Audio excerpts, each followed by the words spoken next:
Are we live or what? I'm waiting for the chat to pop up on the screen. Okay, good. Today is November the 5th, 2025. We're following up on a shorter video I uploaded earlier today, but I want to specifically talk about coincidences. I think it's time we've talked about coincidences. I was actually just testing out there we go. I was testing out the phones. So I do have like a Google phone open to us, and I just don't know how good the audio quality will be since I'm basically using a speakerphone and you're going to be hearing it from the computer itself. Peter said, I missed a month of shows. Well, what did you miss? I mean, basically, if you watched Hulu's The Tempest, the first 4 episodes, you didn't miss anything. But the discussion has evolved in a lot of ways where these coincidences are easily explained. We brought up the term history benders because we're not just talking about news cycles being tampered with, but we're getting into the measurable, observable effects of long-term, unchecked, uncorrected media fakery, and how beyond news cycles, it gets into history manipulation itself. And in our ongoing analysis of the CK event, it became clear that this is essentially a JFK level psyop. It's meant to affect an entire generation.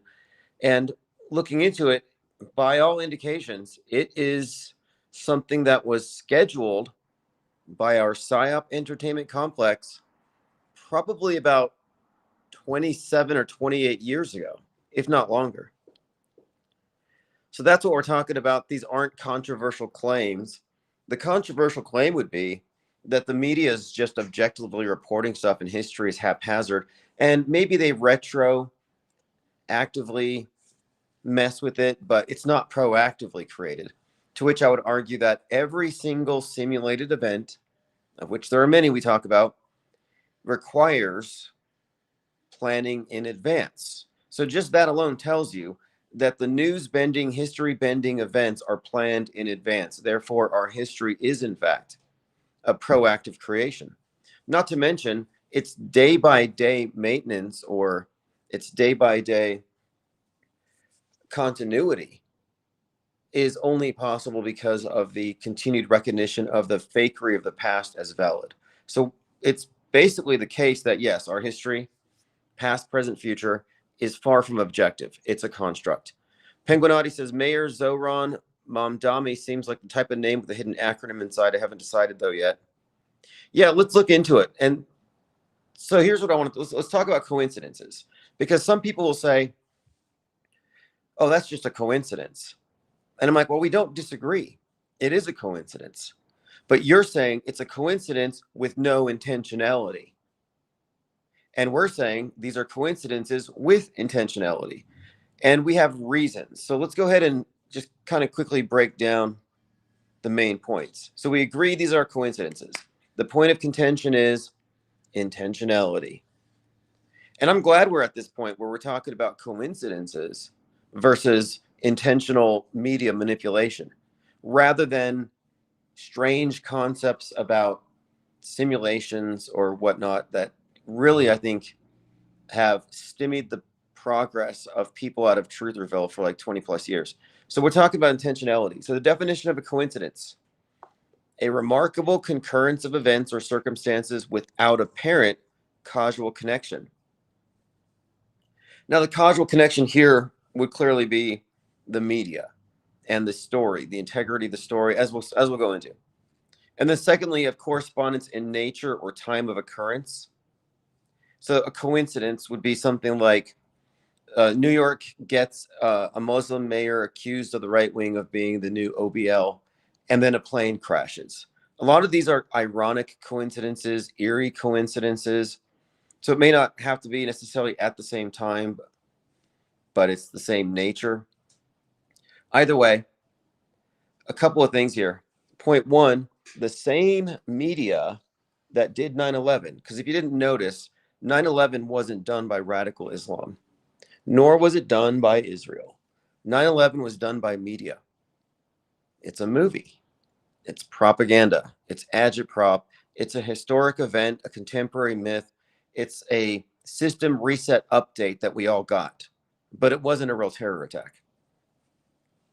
And all the questions people raise about how did they do it, how come nobody else got killed, how did it work, you just got to look at the structure of it, including the 88 plus drills. Yeah, Ribo Nation, Dick Cheney dies and then Mamdani is elected. Like, that's poetic. That's good writing. That is a great coincidence. So same characters, elements, and symbols. So we're talking about the significance of a plane falling. And the very first thing that made me connect it to 9/11 is this. And first of all, I tweeted this. I said, UPS flight 2976. Coincidentally, it's the number of 9/11 victims. So as of right now, my tweet, which I posted a little over 24 hours ago, where I pointed out this coincidence and I built a thread with everything else, that tweet has been viewed. And given the size of my channel, I think this is significant. Last I checked, it was 400,000. We're just talking about impressions. A lot of new subs. So we're at 411,000 hits on my tweet, where I pointed out the significance of these. Thank you, Reality Witness. Appreciate the gas in the tank. The IPS think tank fuel. You know, I actually have been experimenting with white label products, and I picked up this pre-workout formula white label IPS think tank fuel. But I thought I got to check these things out for myself as far as its quality before I really push them, and I'd have to test them. I don't want to be the next Alex Jones pushing supplements. However, I think there's some valid reasons to perhaps pick some up that might actually be useful to you and support the channel, but I'm still testing.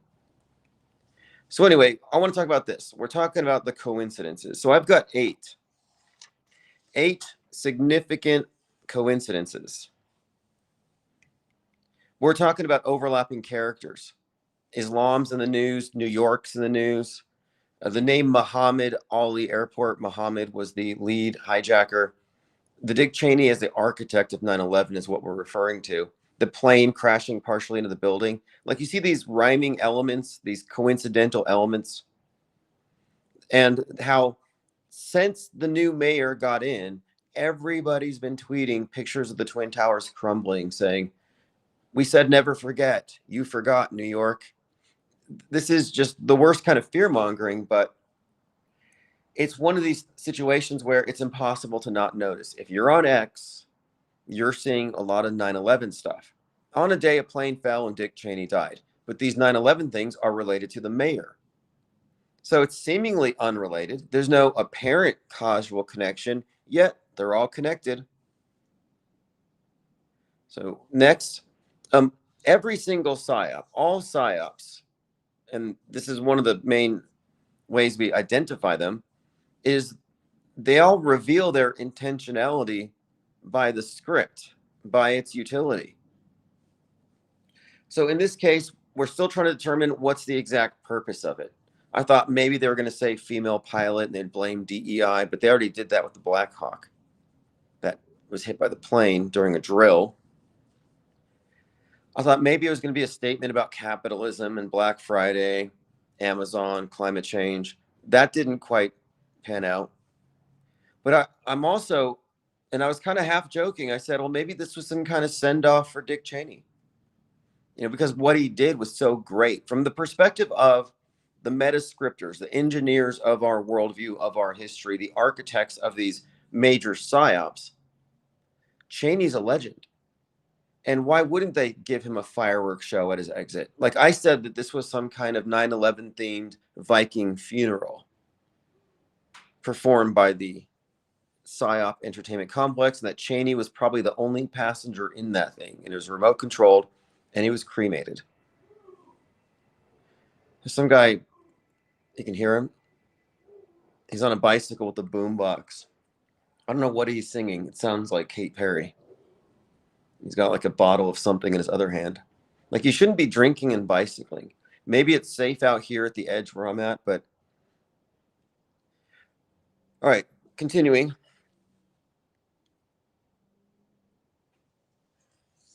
All right, so the same production company is behind all these things, where there's a continuity between psyops that we also have to consider. And then ultimately, these are stories, these are scripts, and they're all adding to the collective script we call history. So you see a lot of callbacks and references between events. So now, again, we're going through the list of 8 or so indicators of this thing being, these are the 8 coincidences, okay? So 1, the flight number, 2976, 9/11 victims. Dick Cheney's death, architect of 9/11. Muslim mayor gets elected. Oh, here's a big one. The death toll has been updated. 9 dead, 11 injured. So to say that this isn't 9/11 coded is ridiculous. I said this was 9/11 coded yesterday when the death toll was 4. Now it's 9 with 11 injured. This is 9/11 all over it. Flight 175, the second one to hit the building, it went up, according to Wiki, according to their own records, it was 175 feet up before it hit the building. Then we got, of course, Muhammad Ali Airport, Muhammad Atta, lead hijacker. And then you had Muhammad Ali, the Dearborn, Michigan terrorist, who was going to do an ISIS-like attack. Kevin Mooring says they're rehashing, mirroring of Psyops, like the new, yeah, that's the new Boston bombers. Is there another set of those? This does have elements of recycling. This is like self-plagiarism. Plane hit the building, and okay, I said it was Pentagon-like. Well, they released a video, and you can see a still shot of it on Wiki. And what you see is the side view of the plane, and it's very reminiscent of the Pentagon attack, where the plane goes down to the level of the Pentagon and hits it. And that's foreshadowed in Dr. Strangelove, which was screened on 11/22/1963, JFK's death day. Yeah, Dr. Strangelove has a low altitude attack on a building. There's a lot of 9/11 foreshadowing in that, and that's from like 1963. Okay, next. The flooding of X with 9/11 imagery was before the death toll was updated to 9/11. So what we're pointing out here are the coincidental links between the plane crash, social media, and the social media ecosystem and the dominant trends, and the New York City election and people's response to it, and the death of Dick Cheney, and how these all somehow relate to the theme of a plane crashing into a building, spectacularly exploding. So you see, this is interrelated. Now, if you look at news, media, politics as compartmentalized, you just don't know. They put you in these boxes, but you have to realize that these are arbitrary distinctions without differences. If you want to watch the news, you may as well watch Netflix. You're going to get the same info. There's a website you can go to if you want to de-scramble and find out what kind of anagrams are in the mayor's name. I think it's preposterous to say, because they have this mayor, there's going to be a terror attack. I mean, that's absurd. But they're running with it, and they're making it trend. So anyway, what I'm pointing out here is that nobody disagrees these are coincidences. The only question is, are these coincidences intentional? Or are we cherry picking, leading with our pattern recognizing monkey brains, which is what they will always say. I had people say tinfoil hat, crazy. What's wrong with your brain? It's like, what do you mean what's wrong with my brain? Like, even if these are not intentional, you have to say they're extremely ironic and well integrated, considering the election has nothing to do with the death of Cheney. Neither has anything to do with a plane crashing. And yet, when you look at the subtext, the numbers, and everything else, they're actually quite creative, connected. Penguinati says Iran seems to be inside his name. Yeah, that's not a tough one, though. Now, I thought Ryan Roush, I thought Ryan Iran was sort of an anagram there. Because Iran had put out a video of a drone striking Trump on a golf course. Ribo Nation says, how can we ignore this? Yeah, pay no attention to the man behind the curtain. So for this to be intentional, this is the main thing here. For it to be intentional, what does it require? It requires the same government, media, DHS collusion that 9/11 did, that every single fake terror attack, fake mass shooting, every single staged event requires the same infrastructure, the same production company, what I call the Psyop Entertainment Complex. So we already know they have the tools to manufacture a PR stunt like this. So what is the purpose? Is it a Dick Cheney send-off? Is it some kind of ominous foreshadowing and programming for the Muslim mayor to frighten the right and bring back this Islamophobia threat because maybe they phased out the MAGA white nationalist threat? I mean, that's kind of what we're trying to arrive at here. What is the purpose to it? By the way, new photos have been pulled up from the CK event where individuals in green hoodies are walking around. And we've been talking about the significance of green with relation to the assassins, the Luigi Mangione, class warfare, the Joker, the chaos agents. But green seems to be also the Wicked Witch, green face. She drops an EMP on the Emerald City, which is, of course, Seattle. So there's just more of that as well. I'm keeping track of a lot of things. Kevin Mooring says, residents who heard loud booms captured footage of multiple explosions and heavy smoke rising over the airport, just like the 9/11 booms. Right.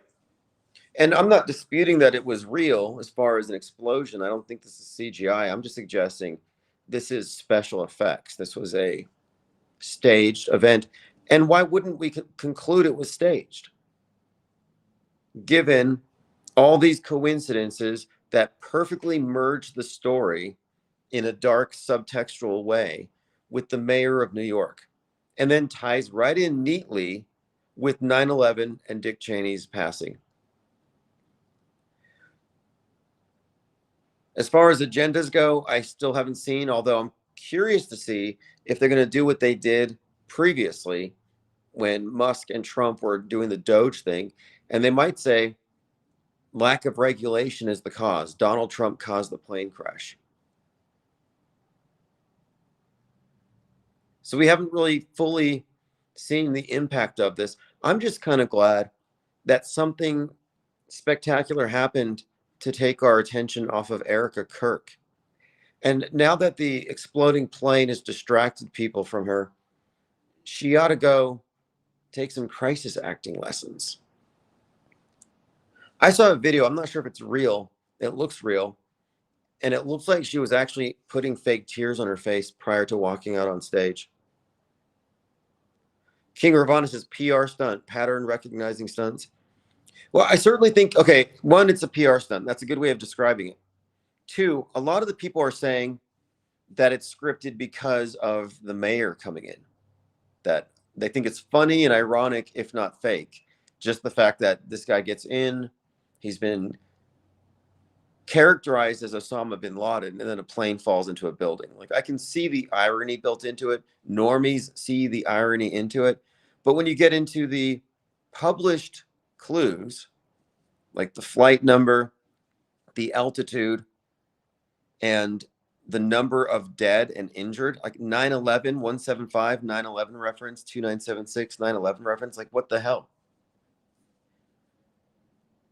So we agree it's a coincidence. The question is it intentional? Well, if you say it's not intentional, what is your basis for saying it's not intentional? Incredulity is not enough. You can't just say, well, I find that personally hard to believe. It doesn't really matter. If you know 9/11 was totally orchestrated and that was much larger in terms of scale, then what makes you think they couldn't do this? And this is many years later. So I'm suggesting here that the people who would say it's merely a coincidence with no intentionality behind it, I'd say, well, then you're just not including in your assessment what could be the cause of the connections here. What could explain the connections here? What could explain intentionality? Well, again, the architecture for making psyops happen, they're always there. But if you don't know about psyops, or you don't know about special effects or pre-scheduled news stories, staged events that take up space in our news and become history, if you don't know about that, that would likely be because your perspective is what we would call mainstream mediated. And that's fine. We're not knocking it. But if we draw the world stage here, this is our collective Truman Show. I put MSM, mainstream mediation. There's a little subset in here, which is where the conspiracy theories are. The conspiracy theories are not outside the box. They're not outside the paradigm, and they're not outside the Truman Show. They're just like in this ghetto section of the Truman Show. From this perspective, all the connections you see are only coincidences because you don't take into account within this closed system, you don't take into account newsbending, history bending, or bent history because it's already happened, and what I call the Psyop Entertainment Complex. And this would include special effects and the implementation of psyops presented to the news, merged with peripheral content within entertainment or on the world stage. Like I would even say that this event coinciding with the mayor of New York being elected in that whole story, you'd consider that to be concurrent programming or some kind of concurrent relationship with something outside the psyop, but is still connected to it. So it's not just movies, the Netflix, it's what's also happening in politics. Kind of like with the No Kings parade or No Kings protest is happening and somebody steals the crown jewels. Meanwhile, Netflix has a movie where Marie Antoinette's necklace is stolen. It's like, okay, she had her head cut off during a No Kings protest, no kings, king's crown gets taken. So you see connections between the fake events, the politics in the movies. Same here.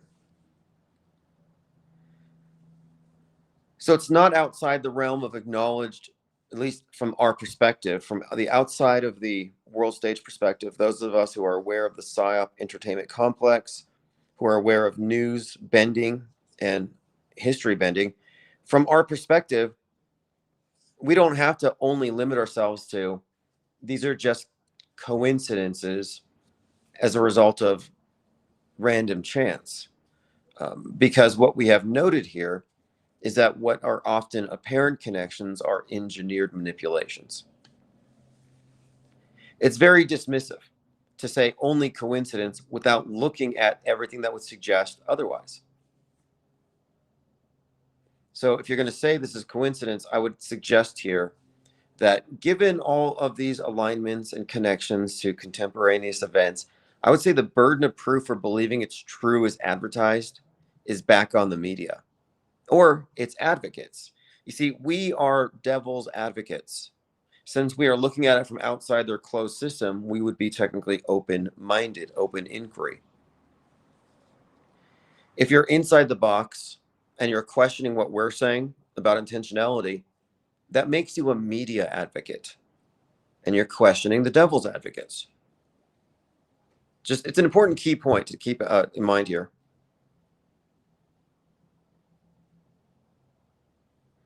Kevin Mooring says, so Tim, we have a JFK and a Boston bombing and a 9/11. There's a pattern. Yeah, it's like their greatest hits. Penguinotti says, countdown to Miles Mathis tracing Zoran and wife to medieval Jewish bloodlines. Yeah, I like Miles Mathis's work. Many astute observations. But you could argue that a lot of people are just stating the obvious. Calling something fake isn't really that insightful these days. The question is, what's the purpose of the fakery? How was it done? What is the bigger purpose? And which is what we've arrived at. So instead of chasing scapegoats and trying to say it was done by this group, the Jesuits did it, The Moose Lodge did it. Like, instead of looking for culprits, like we're, in a mystery van trying to unmask the bad guy, we're actually looking at the architecture here. And what we have realized is that the long-term effects of psyops, which go unchecked, can be observed in the resultant worldview. And if you think about it, your worldview right now, or at least the people around you, has been largely shaped by the major transformative psyops of this era.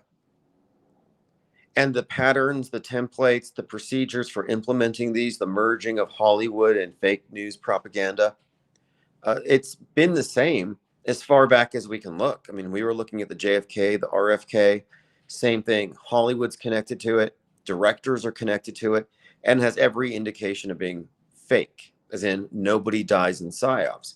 And that's the one thing that challenges people when we say nobody dies in psyops. We got these corpse clutchers, death clingers, and they're held up behind what I term the bloody guardrail.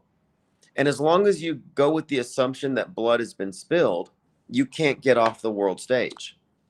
And the reason for this is quite simple. The presupposition that there's actual blood means that the media is reporting on a crime scene. It means the media is a witness, and they're witnessing a crime scene for the rest of us. And the problem with that proposition is that psyops could only be accomplished if the media were, in fact, part of the creative process, actually producing it. So knowing this, knowing that they are, in fact, producing it, they're not objective. And that's the thing that holds them back. You have to get rid of the habit of mind of thinking that the media is objectively providing you a window to the world, when in fact it's conforming you to a pre-existing story. There's no logical argument for killing people in the creation of a propaganda event. Doing so would invalidate the NDAs. You can't commit crimes and have it protected by a non-disclosure agreement. All right, looking at your comments. Yeah, and what Kevin Morgan has pointed out is that, yeah, the Charlie Kirk is a new JFK. They do these generational psyops. And there's a lot of recycling. So are they bringing back radical Islam in some way that they can pull off? I don't necessarily think so. In my opinion, they use that. They use the idea of contact tracing, radical verses, to really lay the groundwork for beliefs in mind viruses that you can catch that will radicalize you. But everything that they got us sold on when it comes to radical Islamic terrorists, they eventually transferred over to the domestic violent extremists, the MAGA ban. And you can see this connection here between the concept of radical Quran verses and people going to these certain mosques where they're getting radicalized, and the more recent Discord server. And it's not Quran verses, it's QAnon verses. It's the same architecture here. We're talking about the external terrorists versus domestic terrorism. And, this all ties in to Turning Point USA. When we talk about Charlie Kirk's significance of Turning Point USA, it's that Turning Point USA, as I've said before, has been platforming the ideas of white Christian nationalism, and how the book Turner Diaries has been a staple of right-wing nationalist culture, at least as far as all of their major psyop actors like Timothy McVeigh. It's what radicalized them. But if you look into the story Turner Diaries, which again references Turning Point because it's the turning point when their leader is martyred. And everyone was saying after Charlie Kirk died that it was a turning point. This is when they're going to save Western civilization. Well, that's all code. Who do you think Western civilization includes? They're talking about Christendom. They're talking about American nationalism, and they're not talking about immigrants being included in this bigger picture. It's not like multicultural No, it's a different vision. So in the Turner Diaries, the leader, Hal Turner, loads up a plane with nukes and flies it into the Pentagon. By the way, the author of the book was born on 9/11, which is kind of funny. And after he dies, the revolution kicks off. That's the turning point.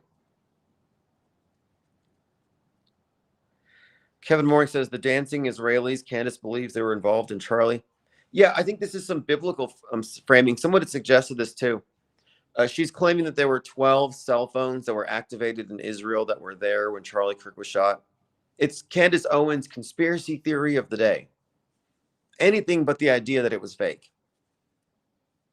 But some have suggested that this is kind of connecting it with the idea of the Jews calling for the crucifixion.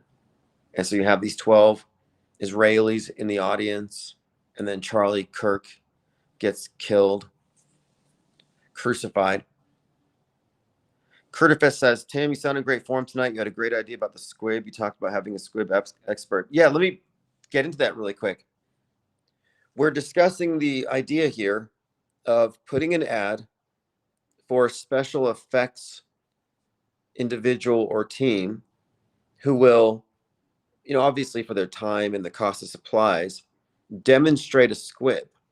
And I thought I would like to get, Kirked and see how convincing it could be as an experiment. Because we've had this back and forth on how it was performed. But as you know, if it wasn't real, then it was fake. If it was fake, then it was fake blood. But some have said, well, maybe it was all CGI. And I'm like, well, let's do this with the squib and get some pictures, get some slow-mo, and see how similar it is. I mean, I was convinced enough when I saw John Cusack in Grifters bleeding from the neck on the behind the scenes. And you can find many examples of how the way they do neck squibs is they put a tube against your neck, they tape it, and then they put a fake neck skin over your neck. So you don't even see it. But I'm very interested to see the process.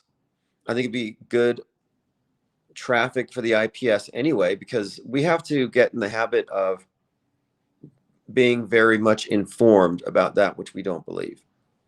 And if we're going to make arguments or propose the squib, we should demonstrate it. Same thing goes for people who say everything's CGI. If you're going to say it's all CGI, provide us some comparable special effects and let's see if it's even feasible. Because one of the important points that I often bring up is fakeability. Is it fakeable? And really, what isn't?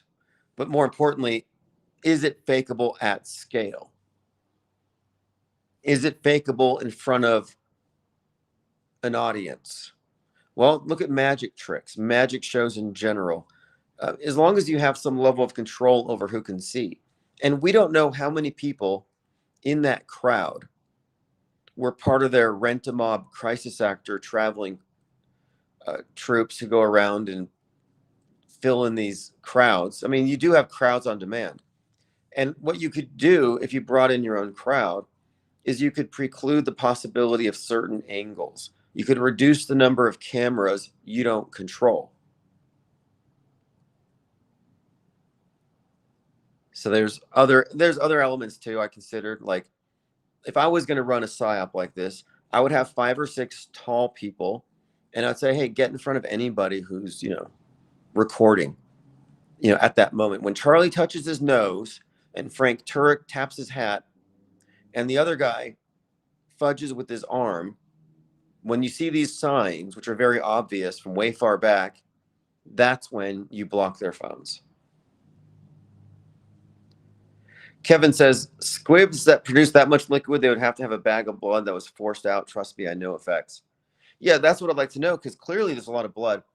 And I was thinking, too, he could have been wearing some kind of cover that's not just his neck, but maybe it goes down over his chest, which leaves a lot of, and maybe even like around like his back too, where that would explain quite a lot. It would leave a lot of room for liquid, but also when he's quote shot, one of the things you see in the slow-mo frame by frame is it looks like his neck inflates. it looks like well, it does not look like his shirt poofs out. So there's obviously some kind of inflation, some rapid movement. His body jerks and his hair flops. So that to me says it can't just be pixels alone, because pixels in a filter aren't going to cause your body to convulse. Kevin says, frame by frame, the blood runs down and back up. Not real. That's what. See, I thought about that when I saw the 151.net or whatever. There's a few other these video platforms, and someone had done some extensive breakdowns of that. The problem with those breakdowns is they were early, when the footage that we had was bad. It was grainy. And so I kind of think a lot of what people saw could be video compression artifacts. And it might just be because of poor quality. Because people were saying the guys who handled him had no blood on them. And they're pointing out no blood in all these various videos, which are bad videos. Well, now we have some photos from the day. We have video from the day from other channels that have been brought to my awareness. And they're higher quality. And guess what? On the arms of the individuals who are handling Charlie Kirk, right where you would expect there to be, there is evidence of blood, which I would contend here is squib blood. So there was liquid ejected. King Ravana says, a neck bone saved the prove me wrong tent dwellers. Yeah, it was a miracle. Man of Steel. If that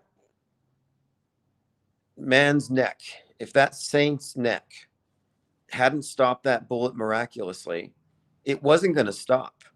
I mean, you saw the manifesto. They were writing stuff on those bullets. What did they write? Oh, yeah, that's right. They put the directional input for some video game where it drops a bomb. There's some interesting stuff on the bullets. But anyway, yeah, that bullet wasn't going to stop. That's what they said. It would have killed someone else. Like what did they make his neck out of? The same stuff that Trump had that Trump's ears made out of? I saw this horrible sign. It said, what healed faster, Donald Trump's ear or Erica Kirk's heart? Yeah, apparently the DHS has this special compound. They make passports out of it. And it's the same stuff that went into Trump's ear. You cannot get your ear shot by an AR-15 and still have an ear. He should have put a ring through it. He got his ear pierced. That bandage was ridiculous. Everyone should know by now that was all just theater.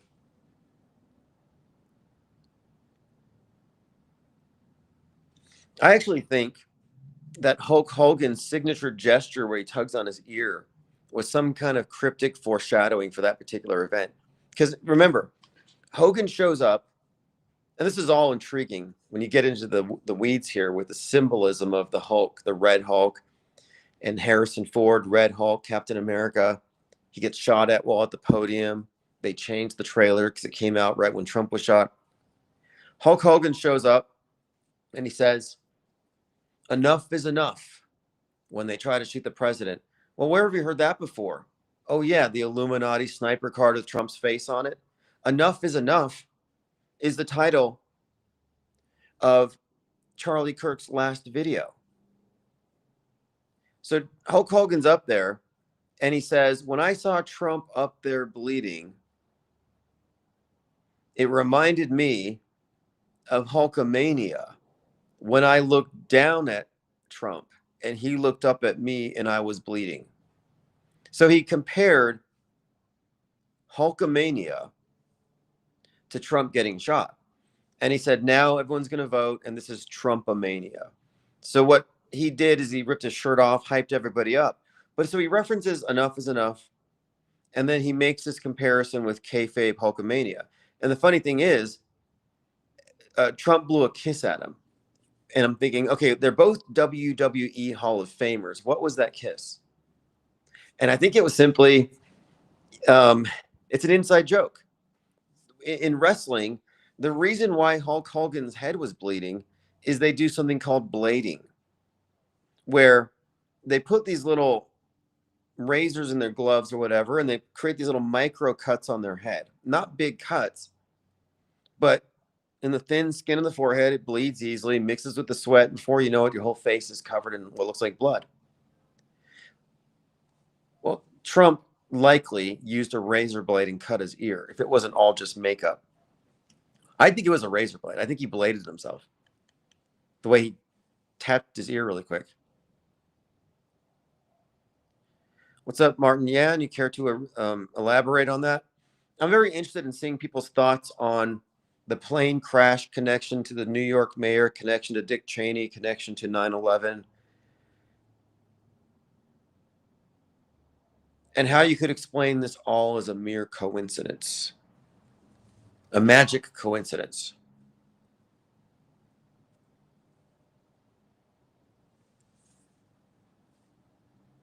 All right, let's continue. We went through the list of coincidences that one would have to address before dismissing the whole thing as completely organic and real as reported. That's the other problem I have with it, is that to dismiss these is to say it's just real as reported. And I think we're past the point where mass media gets to have a pass as the default authoritative voice on what the truth is, because they might be telling the truth in that moment, but we must keep in mind that they're speaking on top of an edifice of lies. Doesn't matter how honest they are as individuals, their institution is built on lies, provable lies, ongoing lies.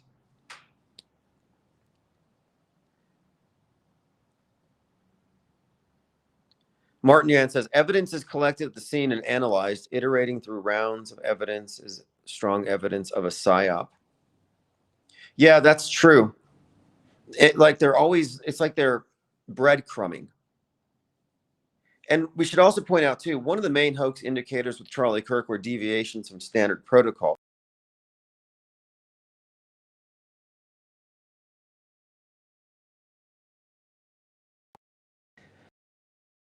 Of paramedics that you should have on hand, emergency medical, depending on how big the crowd is, but for 100 people, there ought to be somebody. It's like, where's the EMTs? Where are the ambulances? And then the crime scene. So somebody gets shot, and what you generally do is you try to figure out where the bullet came from. Ballistics. Did they have ballistics show up? Well, it wouldn't have mattered because one of Charlie's friends moved his chair where he was sitting when he died. He moved the chair so he could stand on it, couldn't find a stepladder, and he pulled the SD card out of a camera. So they're tampering with the crime scene. There's never any crime scene tape whatsoever.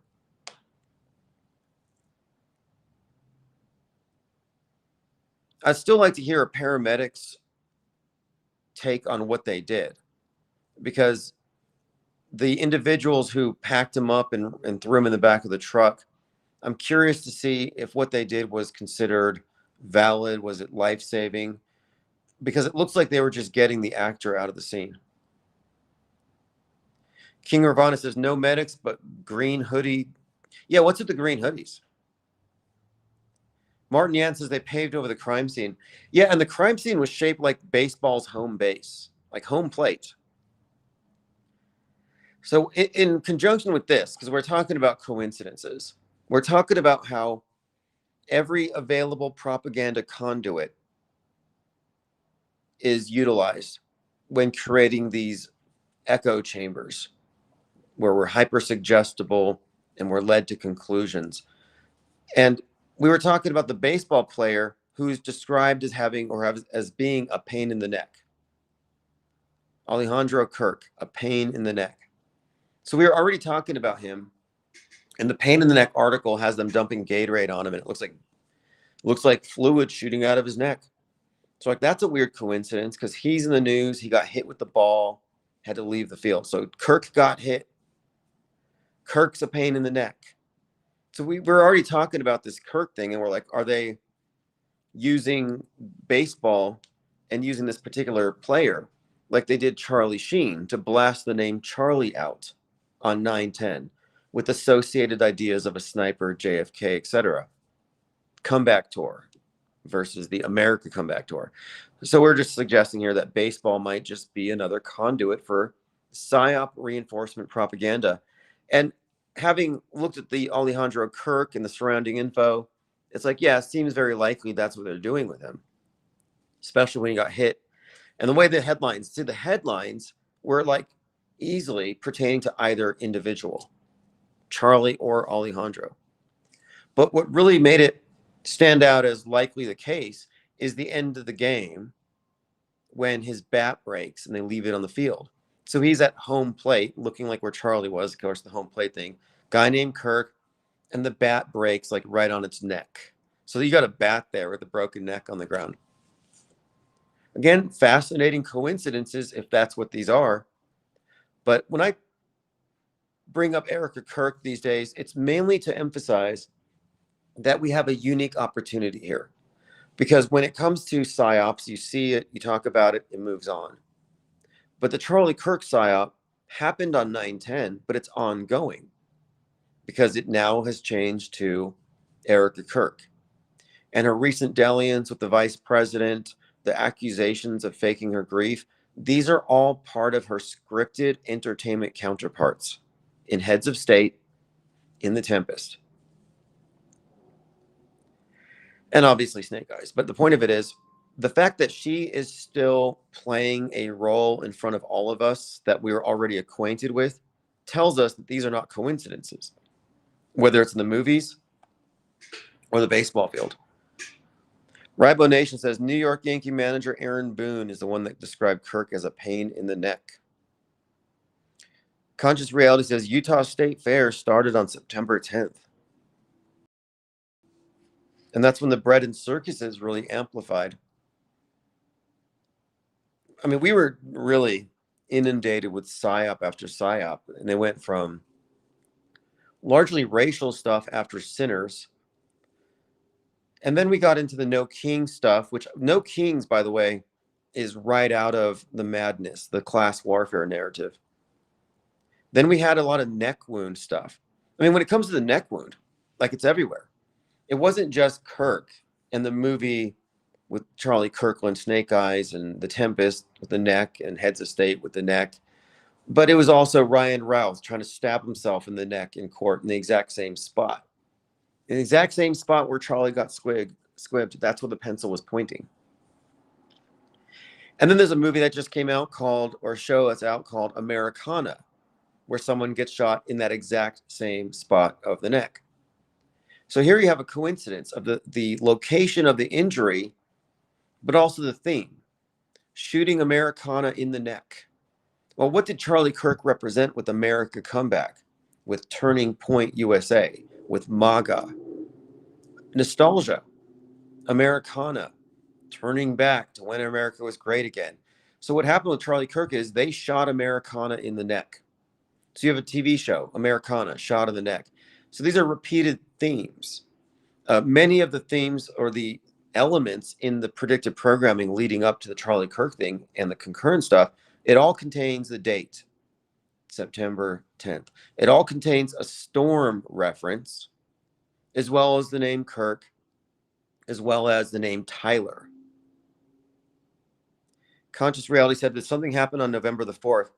Well, we had the report that Dick Cheney had died. Now, did he die on the 3rd? Which would be interesting and notable considering the One World Trade Tower that replaced the Twins opened on the 3rd. But on 114, you had a UPS plane crash, and the event was completely 9/11 coded.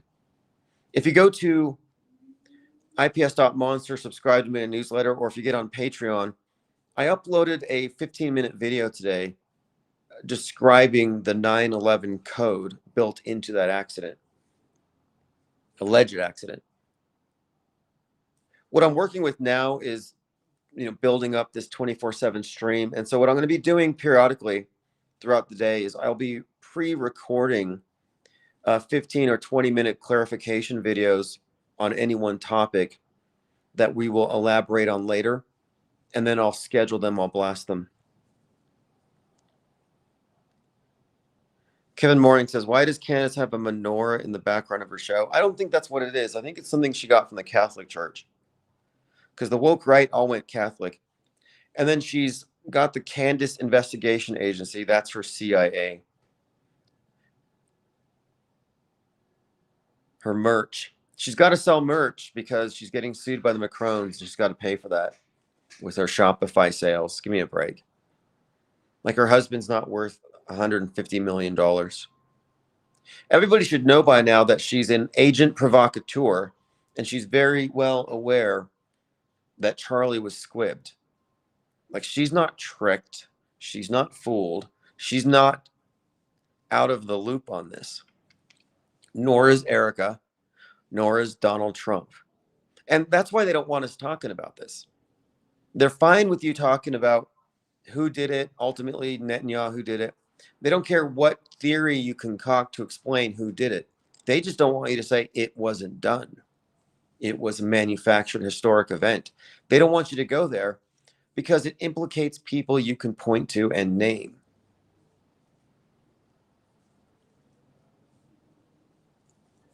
Martin Yan said, Utah Valley University students research how deepfakes affect viewers. 3 students' organizations wanted research deepfakes and how they impact viewers and whether viewers can identify them and how they engage. Yeah, absolutely. They can't. And we have to keep in mind that we're not going to be able to tell real from fake in the very near future. And if somebody is completely at a loss, it's because we're in a magic show and they're sitting in their seat. Because if you're in a magic show and you're in your seat, you're going to fall for every trick.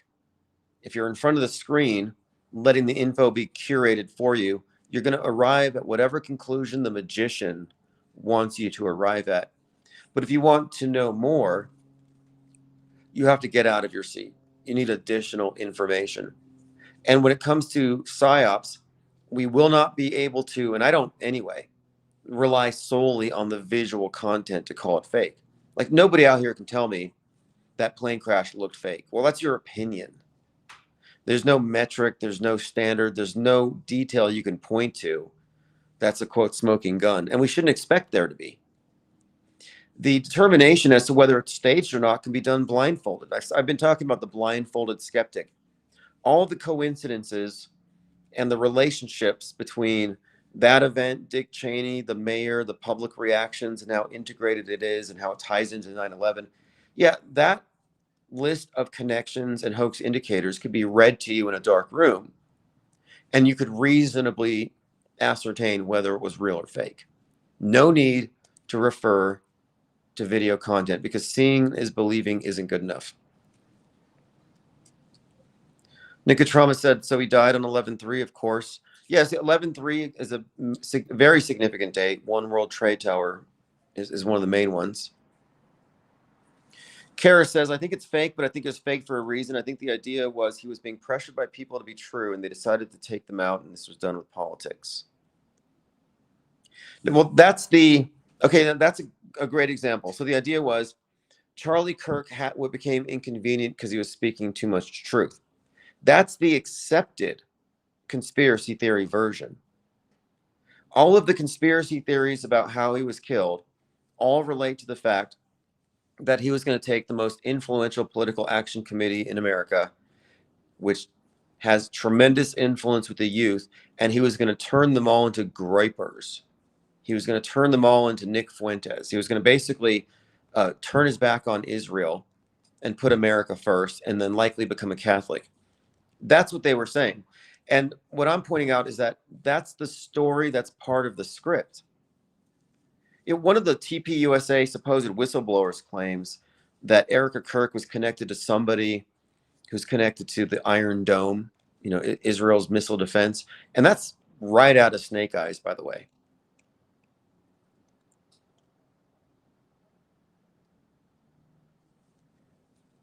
Now, he also had multiple examples of foreshadowing his own death. He had prophetic dreams.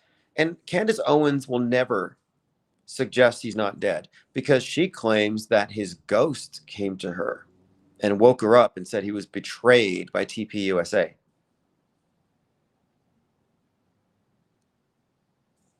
But the story there is that he was somehow going to betray Israel, so they had to take him out because he was inconvenient. Again, my emphasis is on the word story. So now you have 2 points of view here. Either it was done by Antifa and it's purely ideological, or it was done because he was asking for the Epstein files. So again, these are two perspectives, but the idea that he did it, that he was taken out for not taking money or for turning his back on them, that's the mainstream view where he's dead, but some additional information, which gives you a different explanation for his death. That's what I call MSM plus. So if it's adding to the mainstream and not indicating that his death wasn't even real, then it's still a world stage friendly theory. But yeah, supposedly he came to her in a dream as a ghost, which means he's got to be dead. He's not hanging out in New Zealand at Goat Island snorkeling. Do you know the story behind that? Tyler Robinson was posing by a computer in one of his photos, one of his PR shots. And on the screen was a map. The map was of Goat Island, New Zealand, which happens to have a place nearby called Valhalla. So when Kash Patel said, "I'll see you in Valhalla," that's likely what he meant, because there's no way Thor or any of these Norse deities or the Valkyries are going to let Kash Patel in their club. And Valhalla is where the heroes go awaiting the end of the world. What's interesting about this too is that in the movie series, the TV series, The Tempest, the widow is being protected by a contractor who was an assassin who works for a company called the Valkyries. Well, the Valkyries probably look like Erica Kirk. They're the Norse maidens who carry the fallen warriors to Valhalla.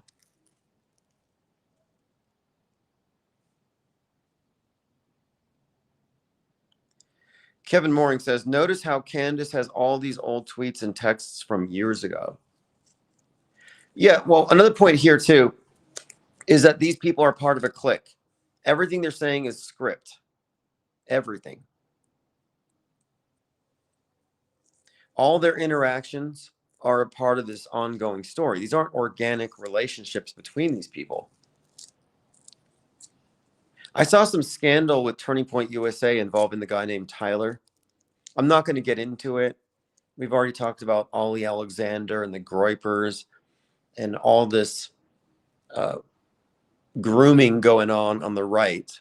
So TP USA is not exempt from it. But there's a guy at Turning Point USA named Tyler. And in Charlie Kirk's podcast, it's called Thought Crimes, episode 33.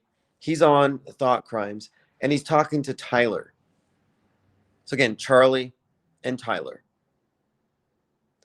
And while they're talking, Charlie says that he would be in favor of televised executions. And Tyler says to him, the last one in France, the last execution by guillotine was on September 10th. Like, whoa, September 10th. That's 1977. But you got guillotine, neck wound, September 10th, Tyler, and execution. And the name Kirk's in the equation here. So those are the repeated indicators, or rather the repeated common denominators that we're seeing with all these events. The same exact set of same elements. Like Emerson Drive, she's my kind of crazy. Erica Kirk's in a music video where she zip lines rather past the 910. And she says in the comments on September 10th, 2012, "Hey Tyler, it was a great shot today, or great shoot today. I had a blast." So you got Tyler, shoot, Elizabeth Kirk, having a blast, September 10th. Kevin says, Valhalla is a proven code for witness protection. Right. That's kind of what I think.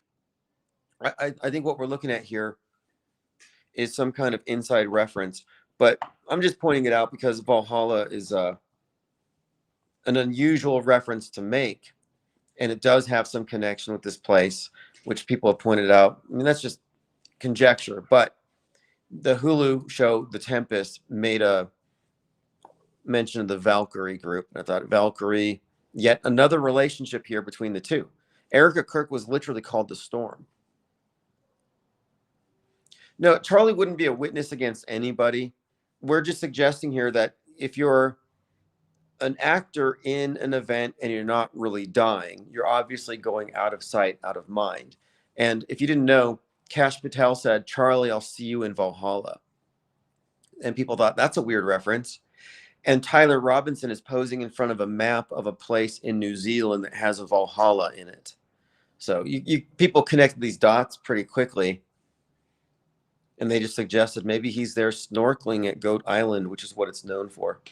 I mean, we don't know. I mean, when we say that George Floyd is having coronas with Derek Chauvin at Epstein Island, like, obviously we don't know. And no, he wouldn't be a witness, and it wouldn't be witness protection, but it would have to be an analogous form of becoming anonymous. I would defer to legends in the context of intelligence agencies. There's this term, because I noticed the term legends was often applied to celebrities or rappers believed to have faked their deaths. And the expression legends never die, legends was always kind of a phrase that we heard. And so when we were looking at this Charlie Kirk thing, I'm trying to explain how intelligence agencies are able to plant people into a location with a fake backstory, some kind of facade and job, and they blend in. And I'm just suggesting here that that's what Charlie Kirk always was. Every indication is that the event was scheduled when he was likely a toddler. So anyway, I did a bit of research on it because I just thought the word legend really stood out to me. And there's this term in espionage where they're talking about what they call deep cover agents. And these deep cover agents or legends are just given sophisticated covers, and they engage in disinformation campaigns. Kara says, I think they're about to frame him or threatening him. Turning Point USA is a real organization that had real donors and front organizations. He was dealing with very wealthy billionaires. Yeah, again, that's the mainstream, or rather alternative to mainstream take. But it's all based on the notion that he was real. And what I'm saying is, Charlie Kirk was an actor. He was faking his Christianity. Everything was scripted, and it was right out of a script authored when he was still a toddler, and he played a role, and he was always going to be executed. All of the predictive and concurrent programming indicate this, and there's no reason to think that he's really dead, unless you're just buying the story. And if you are, we're fine. I'm fine with that. But what I'm just pointing out is that your perspective is the mainstream subset of alternative media. That's your perspective. And with your perspective, you could not arrive at the conclusions that we are arriving at here. You will never arrive at, maybe he's not dead. You're still thinking he's dead. Who did it? Why did they do it? And I'm saying, no, they didn't do it. It wasn't done. But the reason for these stories is they want people in one of two camps. You buy the mainstream and Antifa did it, or you buy the alternative and you follow the rabbit trail till you find somebody that you think did it. It's more interactive that way. But both of these have the false starting point of he's dead. Our perspective, which again is fully cognizant of media fakery and psyops, our perspective asks the question, is he even dead? Was this as fake as Trump's head wound in Butler?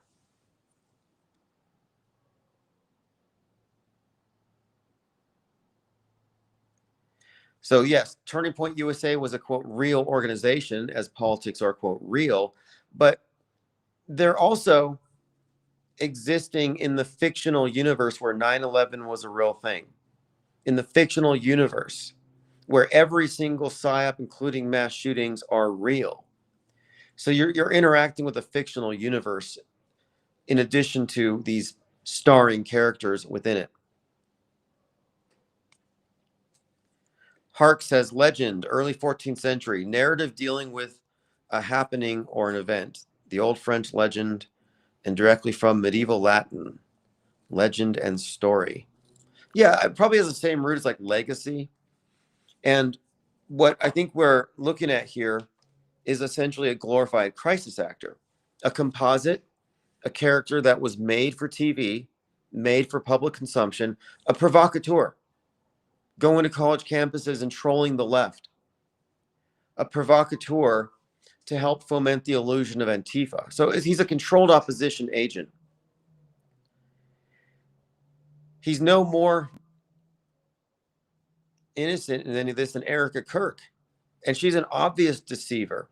She had this comment, I could probably pull it up, where she was talking about how when she was looking at his corpse, he had a smirk.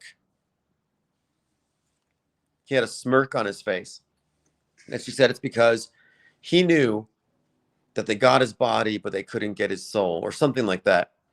And I'm thinking, no, he was smirking because crisis actors always get really happy when they get near a payday. Duper's delight. Erica Creech says Charlie is the reverse image of Floyd, including the big funerals. Well, you know, Charlie Kirk was being lambasted by Van Jones on CNN the night before he, quote, died, because he was trying to turn Irina Zaruska into a George Floyd. They even had White Lives Matter convened the day before Charlie Kirk died over this girl. Elon Musk was going to put $1 million to pay for murals of Irina everywhere.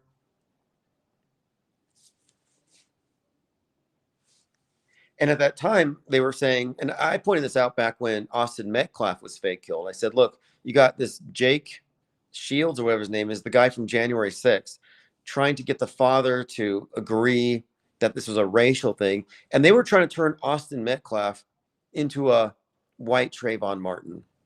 I'm like, watch, they're trying to kick off White Lives Matter. Then you fast forward a few months, and the subway girl happens, and they try to turn her. They said, this is your George Floyd moment, America. That's what Steven Crowder said. This is your George Floyd moment. I'm like, wow. And then Charlie's pushing it. Well, then Charlie Kirk dies. And I said, and I pointed this out, but Atlantic and others have written about this since.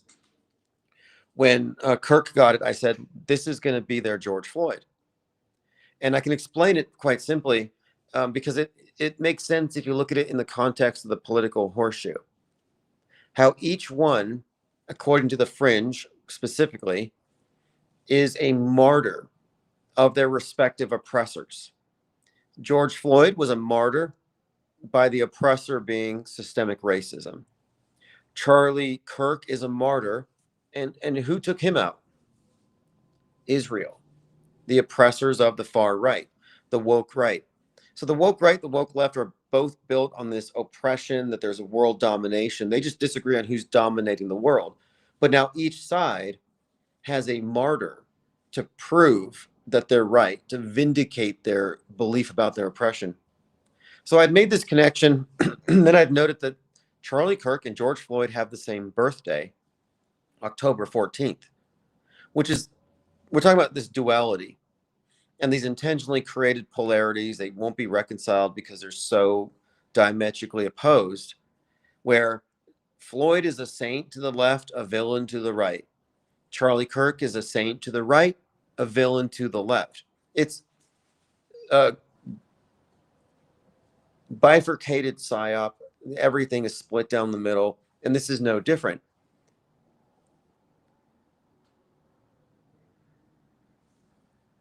Yeah, I don't know. I see some commenter says, I'm saying he faked his death to get out of politics because of the pressure he was faking.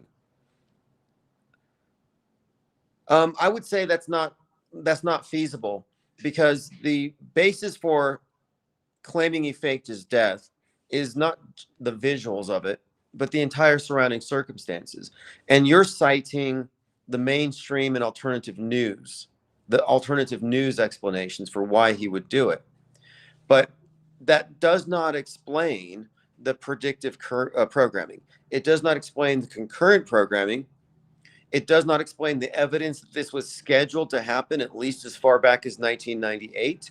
And it doesn't explain the continued actions of Erica Kirk, which mirror her corresponding character in The Tempest, which mirror her corresponding character in Heads of State, played by the actress who was the woman next to Charlie Kirkland in Snake Eyes when he died. So there is no indication here whatsoever that he was some normal dude caught up in stuff and pulled this off. Every indication is that he's an actor in a movie. Kara says, I don't buy Snake Eyes. It's not up to you to buy it or not buy it. The movie Snake Eyes has these elements of foreshadowing, and you can wave that away if you want to.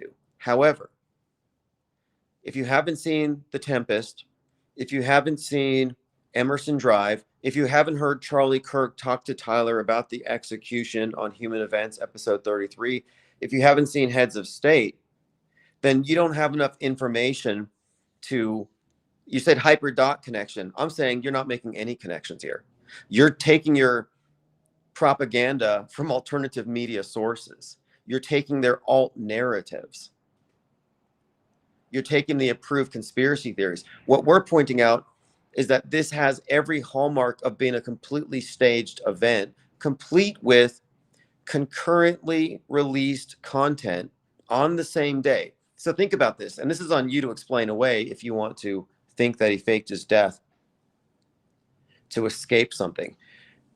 On September 10th, the day he was shot, the Hulu show, The Tempest, begins with a guy in a church, a guy who is the head of the New Republicans, a Christian Republican organization, getting shot on the left side of his neck in front of his audience. Same day, same location.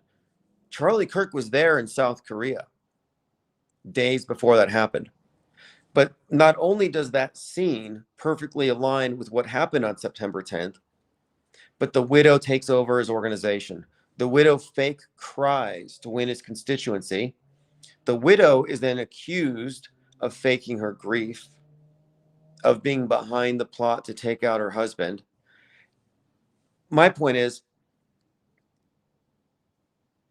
Erica Kirk is clearly going by a script. Every indication would say so. You could say the same about Charlie. So no, Charlie's not dead.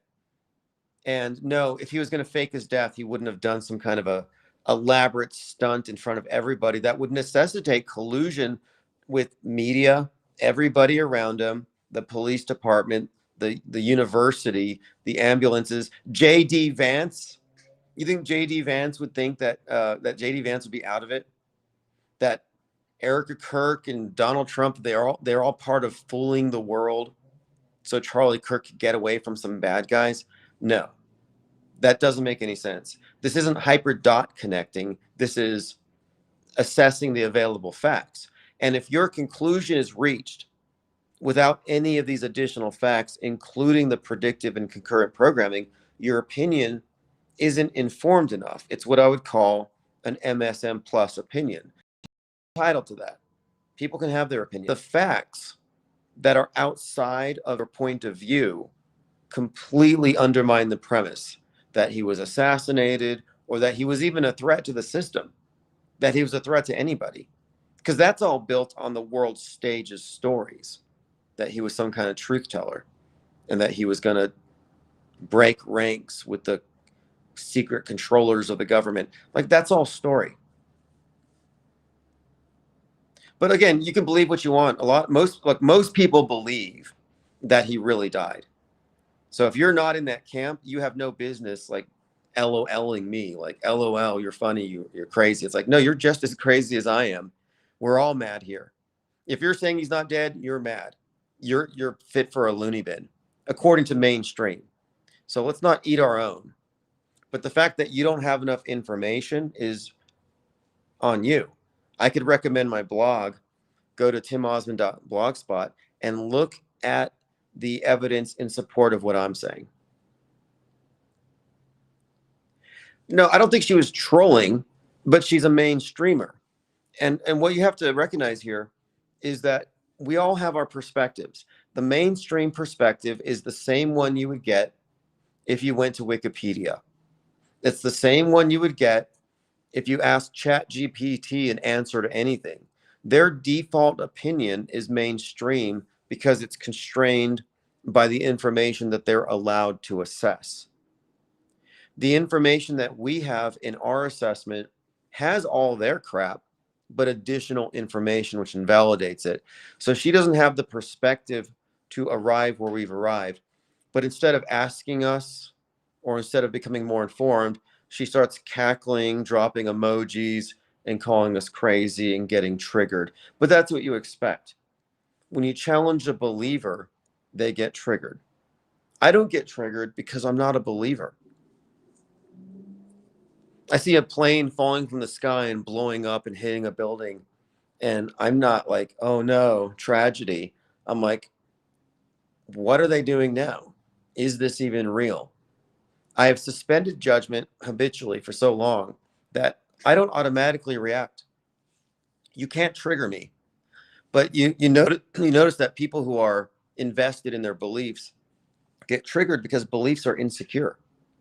If you merely believe it, it means that you've accepted it mostly because of some fallacious reasoning or your feelings, but it's a very insecure thing. The stuff that I know, my fact-based assessments, my informed disbelief, doesn't leave room for insecurity. I know very well why I don't think he's dead. I know very well why I think he's just another role player on the world stage. And it all fits pretty well with the observed evidence that a lot of people say, oh, you're hyper dot connecting. I'm like, well, you're snoozing. It's like, oh, you have so much information. You have a dearth of information. Like, what weighs more? Let's bring out your scale. Low information belief, informed disbelief. Like, what weighs more here when you're talking about skepticism is the position that has more information, that has gone through more info and has more insight. Martin Yan says, I read the handbook for the recently deprogrammed. Oh, thank you. Appreciate that. That book is going to be the basis for a promotional thing I'm doing. I'm not going to say tour, but I do have about 5 or 6 locations I'm looking to go to read live at bookstores and do a little whiteboard with invited guests, along with whoever just shows up. But I want to specifically invite debate, but I want to use the book and the book reading as the basis for engaging in a debate or conversation outlined in this book. I have arrived at the conclusion that Charlie Kirk is alive and well. And I can read select chapters to explain my rationale. Yeah, Busy 56, good diagnosis. She's using MSM logic to explain the fake death. She's using MSM plus logic, where it's in the realm of conspiracy because it goes against the idea he was dead, but she still believes the essential story that he was basically hiding from Israel instead of getting shot by Israel. So it's a variant of MSM plus, but it's not actually a coherent theory. And it's not a coherent theory because Erica Kirk is still just an actress. And so if she's an actress, he's an actor. And if he was going to fake his death to get out of some kind of trouble he got himself into, do you really think it would be some kind of an elaborate stunt in front of 3,000 people with a 9/11 PR stunt where the vice president's riding on the casket and then a 100,000 person packed auditorium? These things are not disconnected. They had 100,000 people in a stadium. 99,999 were crying, everybody but Erica, in the wake of this event. I mean, so if you look at the agendas that followed this, if you look at the fact that Turning Point USA blew up, the number of chapters increased by the thousands, it's like, no, he didn't just fake his death and all this stuff just happened. Like, oh, I was just faking my death so Netanyahu wouldn't get me. I had no idea 100,000 people were going to come mourn for me. I had no idea that this was going to foment the creation of a new religion, a new Christian nationalist faith. Like, no, you got to look at the bigger picture. He is a bit player. He's an actor, a disposable asset. He is a prop. And his character, his persona, his historic personage was written into the script to emerge at 18, billion-dollar backer, and then 13 years later or 12 years later, he's going to get capped, and it's going to be the new JFK. And then another part of it too, when you look at the JFK stuff, you look at all the people around him, the prophet, the statement that he had a prophecy he was going to die. This is all like narrative buildup. But if you look at the event and the surrounding stuff, like Charlie Sheen talking about JFK and talking about getting sniped, and Joe Rogan says, nice shot. And then they say, oh, Charlie Kirk just got shot. When you look at all of these so-called coincidences in the proper context, you're like, well, no, this is concerted messaging from every available propaganda venue. That could not have been done by Charlie. This was bigger than one man. This was not one guy faking his death. This is much bigger. But again, the reason why the commenter is where they are is that they have a world stage centric position. I mean, imagine trying to talk about the reality of media events with ChatGPT. You go nowhere. You go absolutely nowhere. It keeps you in the box. So you have somebody in the box and they address us with our off-world stage perspective in this matter, and they're just not going to get it. And you can't fault them for it. There's no point in debating. The best thing you can do is just study them. I feel like an alien anthropologist when it comes to this stuff.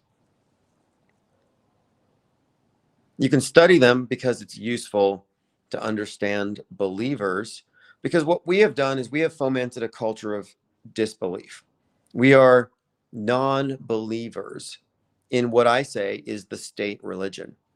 If you understand that religion is just worldview and how there's a worldview monopoly and it's global and it's populated by everything they put into Psyops, all these fake characters, then you can understand what I mean when I say we're non-believers in what is the de facto state religion. Let's Go says that they wanted to take him out. It would have been some car accident in the middle of the night, not on a stage. Yeah, that's true too. Well, the conspiracy version is that they did it in public to send a message, like a flex, like we really control this place. Terrorism. The reason Antifa did it, according to the manifesto and all that, is it's just purely, ideological. But those are two allowed versions. Shayna Lay says, is no one allowed disagreement? You realize that we are the only ones disagreeing. You're in complete agreement with the mainstream. If you're in here saying we're wrong, you're a media advocate criticizing the devil's advocates. We're the ones disagreeing. If you're going to come in here saying, I want you to agree with me, I'm like, well, what's your basis? Because if you don't have our perspective or our insight, because you're not looking at this through the lens of news bending and history bending, then your opinion's not really valid because it's world stage centric. And so, yeah, you're allowed to have your world stage opinions, but we're not going to say that you have a point. We're just going to acknowledge that that is your programmed opinion. That's not even the result of your original thinking. It's some variant of some Candace Owens mind virus, but is no one allowed disagreement? Give me a break. We are the ones who are disagreeing. You realize that what we're doing here is not even platformed on the world stage. No, we're happy for your opinions. It's mainstream. It's not like it's original. Like, yeah, I can go look at CNN. I can go look at Fox. I can listen to Candace Owens if I want some world-centric, uninformed opinion, and that's fine. But really, this is advanced media deconstruction. I could recommend my book. But my point of it is, this channel is for those who've already seen through. We're not holding hands or building bridges with people who are still defending their mental enslavers. Because that's what you're doing. If you're defending mainstream, you're defending the people who have warped your worldview, who have filled your life with brainwashes who will never get out of it. You're siding with the dark side. And we're the only true opposition to that, because the conspiracy theories, all of them, All of the conspiracy theories that don't expose the world stage should be looked at as controlled opposition.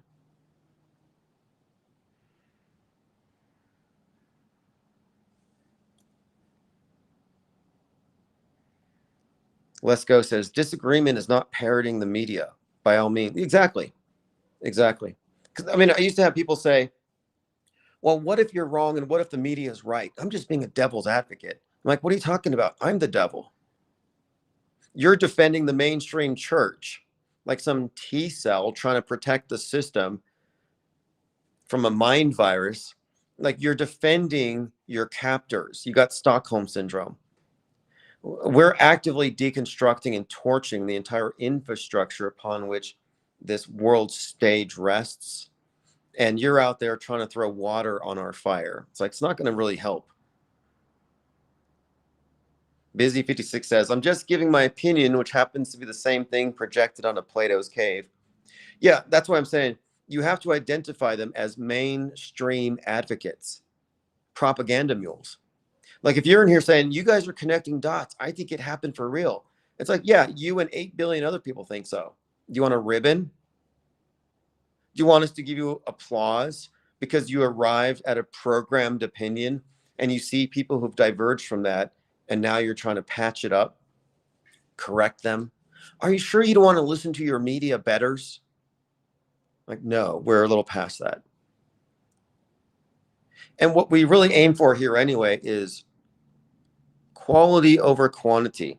I used to have people say, maybe you should be more inclusive. Like what, DEI? Like, okay, let's let some Mandela people in here. If you're Mandela affected, you can come in. And if you're scared of clouds, come in. No, we can't, because we will be outnumbered. You have to understand how outnumbered media skeptics are by believers and alternative believers. We are just far outnumbered. By the way, I saw this documentary on Amazon that's coming out soon. It's called Climate Trails. I've been saying for some time that chemtrails is climate change for the right wing, and how both of them agree man's altering the weather, but they just blame each other.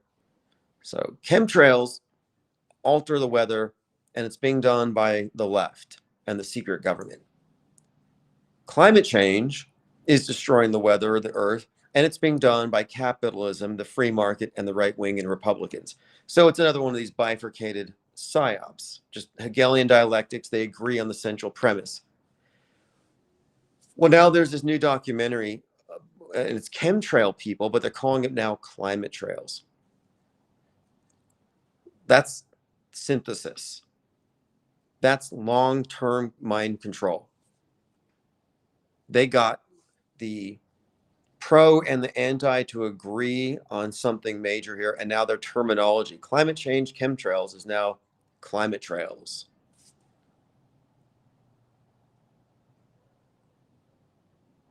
Martin Yan says, try to tell the world stage cultists that Trump and Charlie faked it. I've come across a few people who've said to me a few things that I know they're programmed quite easily. They're like, Erica Kirk is clearly behind her husband's death. I'm like, you got that from the news? Because they put that out there. But I've had people say that they think that Kirk faked it, that Kirk's death was fake, that Trump's ear wound was fake. So I know people on the left who correctly think that these are cynical PR stunts. And I'm talking like people who are in their 60s and 70s and above. So not everyone is fooled by these things.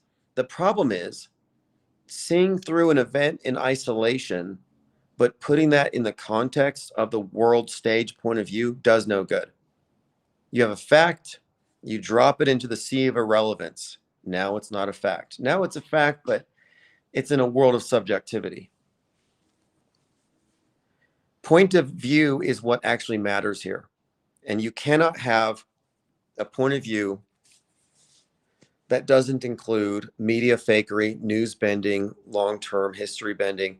You can't have a point of view that arrives at objective reality if you don't include all that. It's not like every day it's a clean slate. Maybe the news isn't lying today. No, the news isn't there to inform you. It's there to conform you. to a predetermined worldview. And what's happening now, and I'm not trying to be an alarmist, but what's happening now with the visuals, with the video, with generative AI, is we're reaching a new era. There's no turning back. We've passed the point of no return, where we are all effectively visually illiterate, where we can no longer tell real from fake if it's on a screen. We're all in a magic show. And if you're solely requiring or solely relying upon what your eyes show you to know what's real and fake, you will be deceived. You will fall for every magic trick.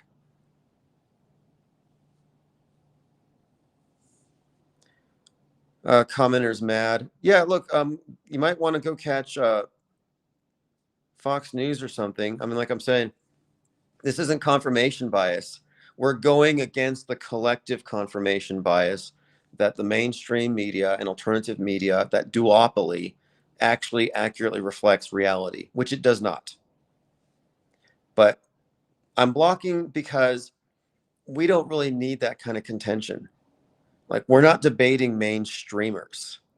You can go back to your Truman Show. Again, we don't have any interest in it. We've already figured out enough from the mainstream perspective. My focus now really is on who in alternative media is reachable by demographic. And there's a growing subset of people who are looking at the Kirk thing as completely staged, but they are still following Candace Owens. They're still following Alex Jones, and they're not represented. They don't have representation on the world stage. They don't have a platform. And that's, again, because it's a closed informational system. So what we provide here is a platform with a wider perspective. If you don't have that perspective, you should really not feel all that offended that we don't agree with you, but you should just understand why we don't agree. And it's because, again, we're including more info. And you may not like to hear this because a lot of people are like, how can you be so certain? But we have reasons.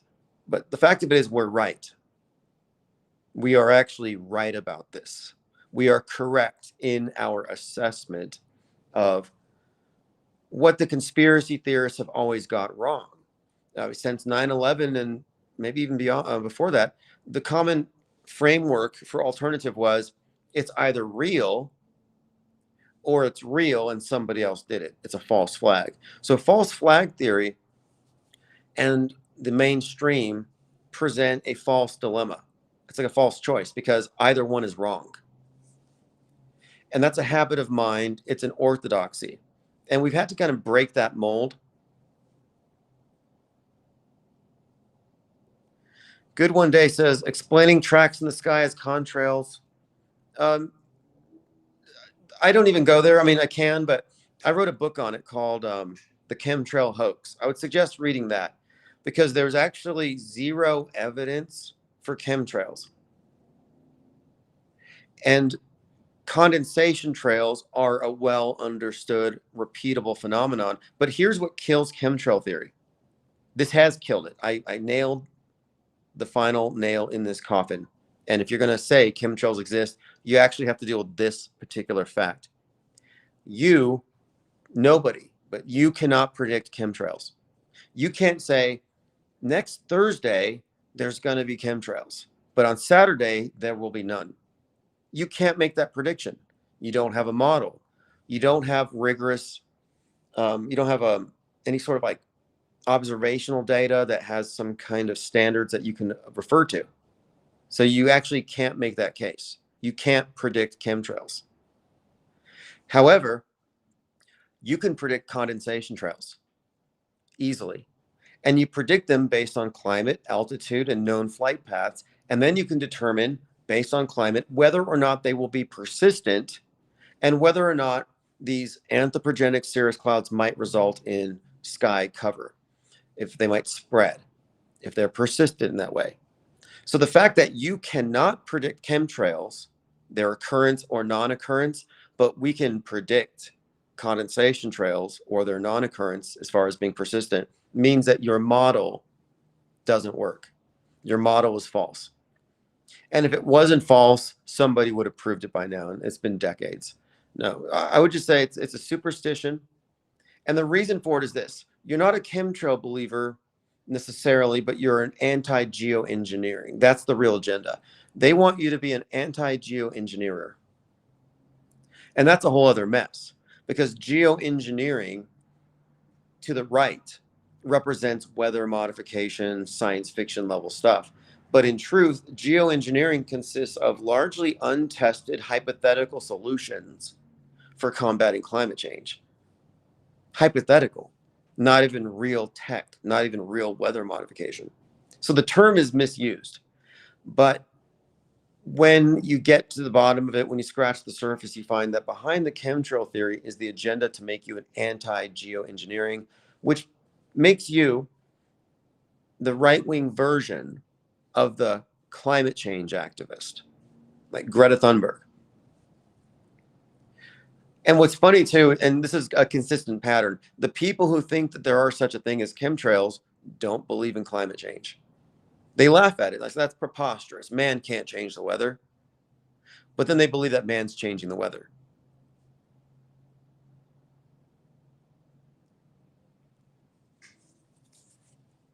But that's it's kind of a test. It's a litmus test. Because if you believe in chemtrails, it means you fell for a loaded question. It means that you find appeals to motive acceptable. It means that you fall for appeals to ignorance, and that you're susceptible. You're susceptible to the what you call faulty causality. So faulty causality is like, I saw lines in the sky, then it rained. A happens before B, so A causes B. Well, that's faulty causality. It's like pointing at the sun and then saying, it's going to set because I'm pointing at it. Well, it's going to set either way. It has nothing to do with what you're doing. There's not necessarily a causal relationship. Or Crow777, very popular YouTuber, he believes in chemtrails. And he boils vinegar in his backyard, and he claims it clears away the trails. That's his claim. Well, those trails would have gone away whether or not he boiled the vinegar. Like, they were going to go away, but he's taking credit for it. Again, that's faulty causality. So when people believe that so-called chemtrails are causing inclement weather, what's actually happening is the weather conditions that facilitated the persistent condensation trails, which is just ice, those conditions already existed. So you were already going to have precipitation. The reason you saw the trails is because of the conditions which preceded them. Faulty causality. Again, it's just a simple magic trick. I understand why people fall for it. But there's a good half dozen logical fallacies packed into that proposition, plus you lack all predictability. So you have no claim, and it reveals vulnerabilities in your mental immune system, because every logical fallacy that you fall for is another path through which mind viruses can get into your skull. And if you have a lot of those, if you believe everything, well, then you have MAIDs, as we like to call it here. Mind aids, meaning a non-functional mental immune system. Your mind is just an open trash bin for whatever propaganda they want to dump into it. Donna Southard says, too many people with cataracts that complain that the sky used to be blue and the sun was yellow. Yeah, I like that. Yeah, good one day again. I would say this: if you can come up with a model by which you can predict chemtrails, then you can have a leg to stand on. But you're confronting the predictability of condensation trails. So again, case closed. You fell for a logical fallacy, most likely a loaded question. Loaded questions are sneaky. He says, quite comfortable with years of viewing this stuff, but I appreciate the alternative view. Well, again, logically speaking, though, you have not debunked condensation trails. So this is the part where it's an appeal to ignorance. If you don't have a full understanding of condensation trails, how can you debunk them? Because you would have to debunk condensation trails to insert chemtrails, but you cannot refute something that you do not fully understand. That's why I also point out that we have to adopt a strategy of melting the steel man. Incredulous, low information disbelievers will torch a straw man, but the skeptic has to build the strongest model of the other person's view and then work on it.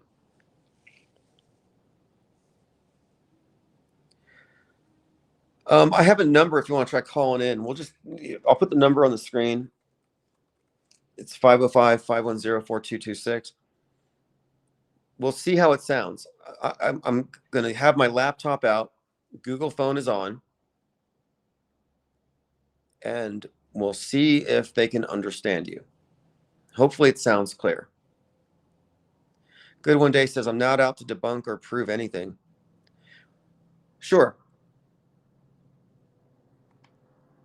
I mean, it's not a serious, deep belief, chemtrails, but it's evidence of how powerful the mind war is, because they can get you to accept a faulty premise and you will stick with it for decades.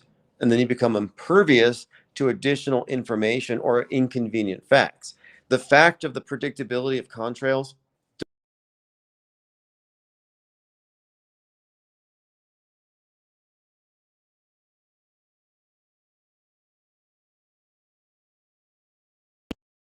So we could all be right about. Hey, what's caller?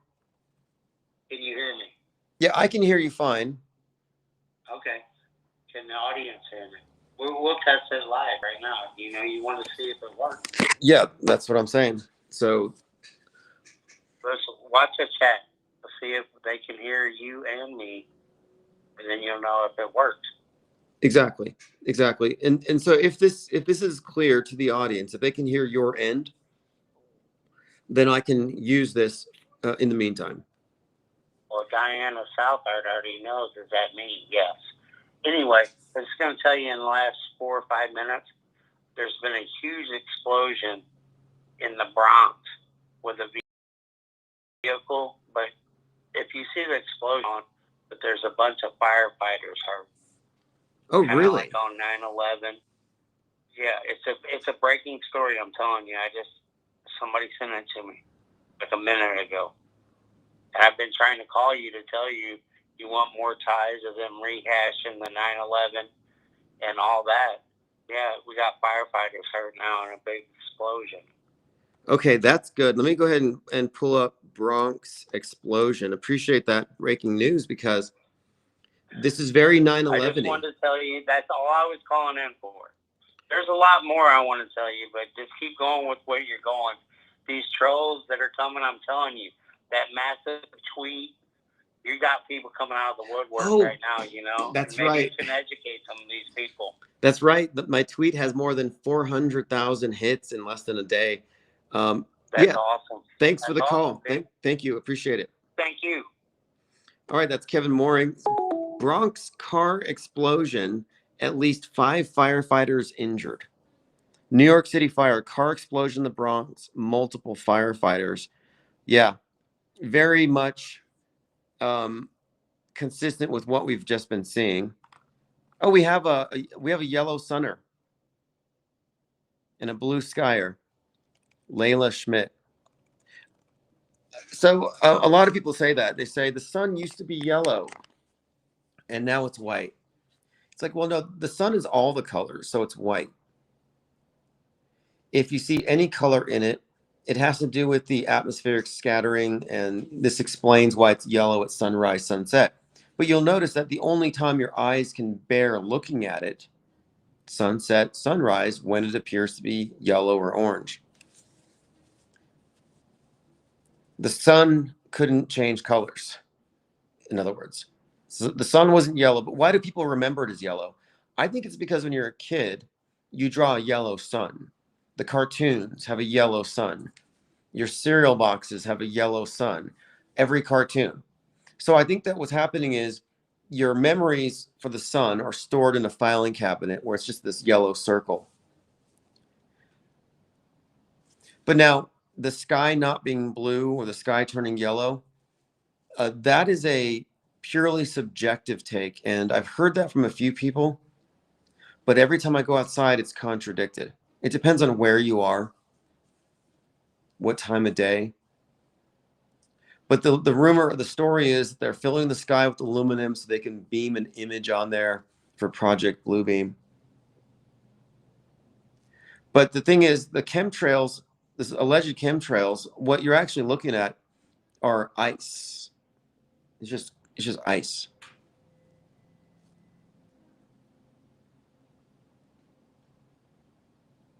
Layla Schmidt says NASA images make the sun yellow. Yeah, that's true too. There's this thing called the misinformation effect where your recollection of something will be influenced by recent recalls. So if you're reminded of something because you saw it on the news or you're seeing it on an ad or something like that, it actually affects your recollection of it. So like when people say they have a Mandela effect, I don't think they're lying. I think some people legitimately believe that they watched Timmy fall down the well. I think they really believe it. But the reason they believe it isn't because they have a memory of Timmy falling down the well, but that they memorized the story of Timmy falling down the well. So when they think of the Lassie show, they also have that narrative, Timmy fell down the well, and it confabulates. But the fact of it is, if you ask any of them, how did they get Timmy out of the well? None of them know. I'm like, okay, your memory is so good that you can trust your memory from when you were 5 when you saw this TV show. But your memory is not good enough to tell us how he got out of the well. Was that like the last episode? Is Timmy a pile of bones at the bottom of a hole? And you can go down the list for every single Mandela effect. You find out that they don't actually have an authentic memory of it, but that their recollection has been tampered with it. This is the sinister part, is the reason people believe in Mandela effects is the Mandela effect question gets them to recall their memory and then imagine a different version. So when you have a memory recalled and you imagine a different version, well, the thing you imagine and the memory are the same as far as images in your mind. And when they get cataloged, they get put to the same filing cabinet. So your memories for what your Fruit of the Loom underwear logo looks like have now been tampered with, because now in that filing cabinet, you have memories of a cornucopia. And this is because you imagined it, because your imagination was prompted by the question. When somebody asks you, do you remember this or that? They're actually prompting your imagination to create a false memory. That's what a false memory is. It's something that you imagined that gets conflated with the memory. So they're messing with your mind. It's called retroactive interference. And there's this thing called the Innocence Project where a lot of inmates have been released because they were wrongfully convicted over faulty eyewitness testimony. And examining the interrogation, the interviews, they found that the interviews actually impacted the recollection of the person being interviewed. Good One Day says people totally subject to whatever they're told about the sky, weather, space, medicine, unless they rethink or challenge stuff. Well, that might be true. The problem is the alternative news and the conspiracy theory realm is a false challenge. So like the people are saying, what are they doing to us with chemtrails? They're not actually fighting the system or the bad guys that are poisoning us. No, you're just imbibing some propaganda and you're being activated. So now you're just the right-wing version of Greta. Now you both accept the premise that man is altering the weather. And if you've swallowed that, then they got you. They don't care if you think capitalism did it or geoengineering. As long as you accept the premise, then they can psyop you. Now, if they do something like Maui wildfires, they can have you convinced it was done by direct energy weapons or by geoengineering. So I'm pointing out that you can rethink or challenge stuff, but if you're challenging stuff, as in going from pro to anti, you're in a duopoly. Being the anti is not closer to the truth. It just makes you a useful stooge, a propaganda mule. The truth of it is that both climate change and geoengineering are fear-based narratives, reiterations of an old flood myth, and it's used to make you psyopable and to get you to pay, you know, emissions or recycle. It's all influence operations.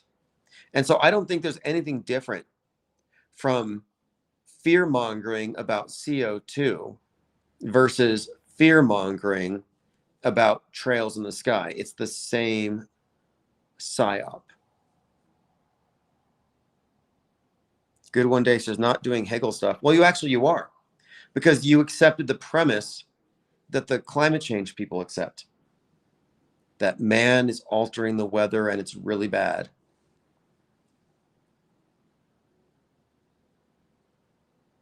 Layla Schmidt says, I remember when Disney had an intro with Tinkerbell, then suddenly that changed. Until later, I learned that it was a Mandela effect. I cannot find that intro.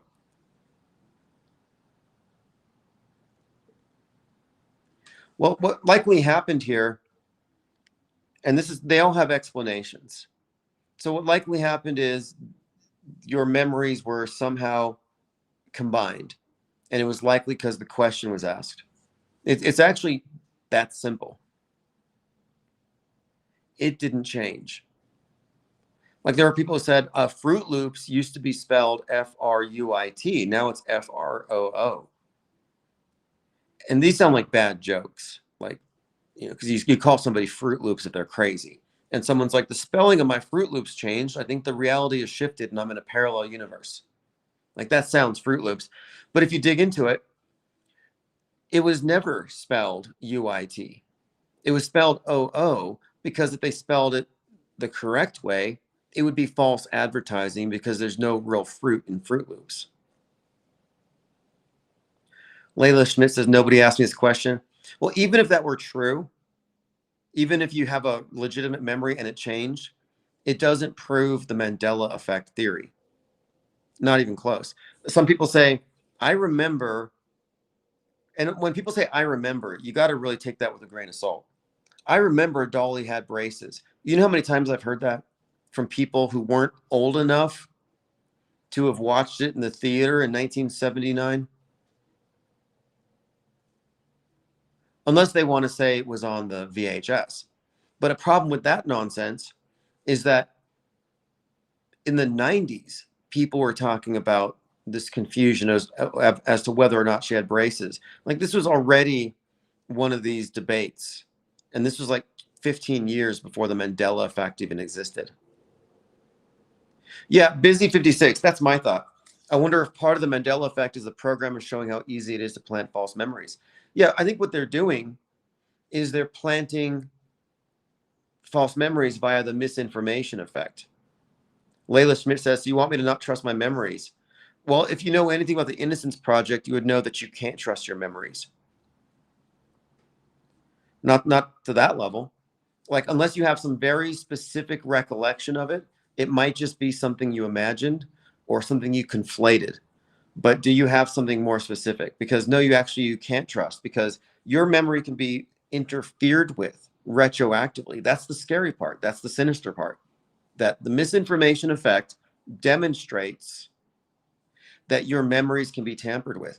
And I think this is highly relevant when we're talking about psyops. You see fake event, and then you see the movie version. Or you see the movie version before the thing happens, like the movie foreshadows it. So these things that you consume in the movies, these are still memories, and they still affect everything else. And so no, your memory is kind of fluid. It's easy to tamper with. And the Innocence Project revealed that something like 75% of wrongful convictions are the result of faulty eyewitness testimony created by the interrogator bias, by planted suggestions. No one's immune to it. If you think your memory's infallible, you don't know how memory actually works. There's a really good psychologist who talked about how she had a poster in her office and it was a mix of Disneyland and Warner Brother characters. Well, Warner Brother characters never go to Disneyland. And she would ask people, do you remember going to Disneyland? Did you see Bugs Bunny? And they would say yes. And they would describe memories of interacting with Bugs Bunny at Disneyland. That couldn't have happened.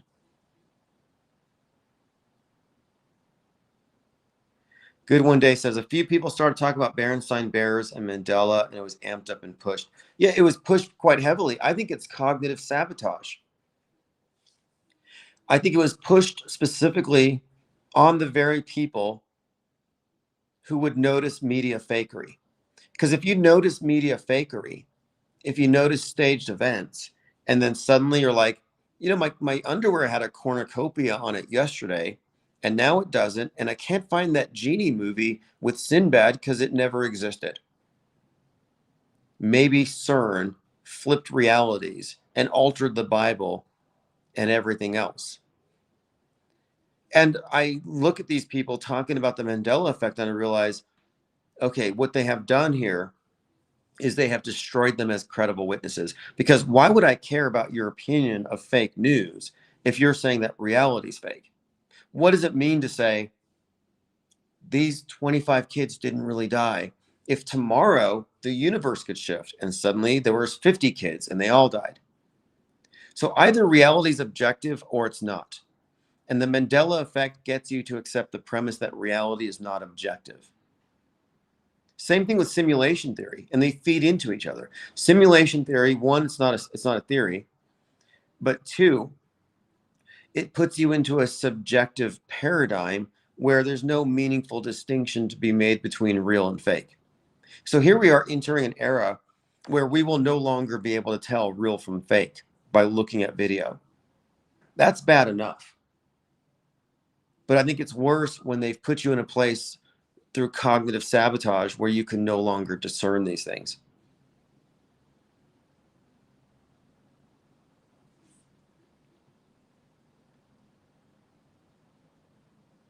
The Mandela effect is not innocuous. Layla says, the Fruit of the Loom logo, I learned what a cornucopia was because of it. I have a picture that someone found of an old t-shirt with the logo. Here's where I'm pointing out that this is why I think it's somewhat cynical and manipulative, is that the picture that you saw of an old t-shirt with a cornucopia is fake. It never had a cornucopia. And so what I'm suggesting here is that you saw a Mandela effect believers Photoshop recreation, and now that gets associated with your memories. That's pretty much how it works. But I've gone through them with a fine-tooth comb, and I've debunked them one by one. There's no Mandela effect that stands up to scrutiny. The only one that even has a chance of being something that was altered would be the braces on Dolly. But that was acknowledged years after, and they had a different theory as to why they pulled the braces out. And it's because it made her look too young. And if that was true, then it would have been done before the VHS. So anybody claiming that they had the VHS, they saw braces, were lying. Layla says, I never would have learned what a cornucopia was if I never had one. I'm pretty sure that every kid in school makes a cornucopia Thanksgiving thing and associates a pile of fruit with a cornucopia. So then you got your underwear with the pile of fruit, and it's natural to assume a cornucopia. And then you might even find a Fruit of the Loom commercial with a cornucopia on the side or something. But do you have a direct memory of it? You probably don't. Intelligent Counterspell says, maybe there are different timelines that we're supposed to be interacting with, but they've messed with our frequency, so we think it's all one timeline. Well, that's what they want you to think. I'm saying that the Mandela effect is there to make you think that we're all on subjective timelines. So they take you out of objective reality over logos. Like, oh, Kit Kat doesn't have a hyphen anymore. Mind blown. Nothing's real anymore. And if you're saying nothing's real, then your opinions about the news have no validity. So when somebody says they believe it, believe them. I believe you that you believe that you saw underwear with the cornucopia on it. However, I believe the fact that, yeah, I'm trusting you that you believe it. I don't think you're lying. It doesn't qualify as a lie, but I think you're suffering from a false memory. Well, then you're not suffering. You might be enjoying it. A lot of Mandela people rather enjoy their Mandela effects. They bond over it. Like, oh, what Mandela effects got you?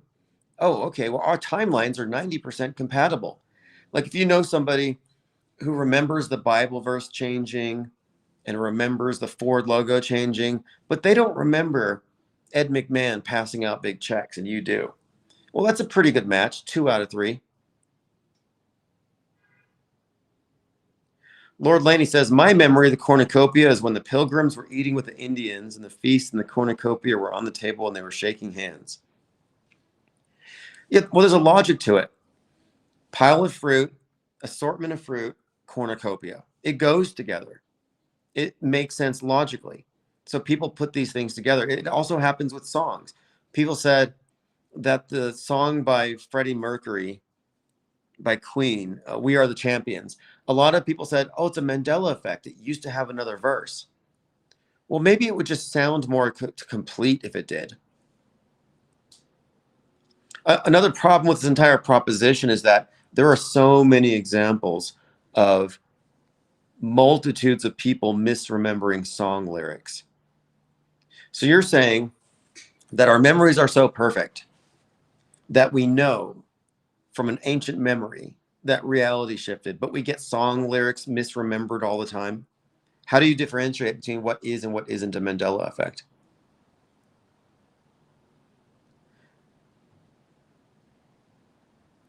Kevin Mooring says, it's like quicksand, Tim. Some get stuck, some don't. Yeah, I look at them as mind war casualties, because if a internet-driven psyop can get you to doubt your perceptions, to no longer know what's real and fake, then you're a mind war casualty. You're in no place to objectively analyze and deconstruct media. Layla says, every time I was in the store, I noticed the cornucopia on the logo. Right, because when you walk through stores, you're looking at the boys' underwear. Layla Schmidt.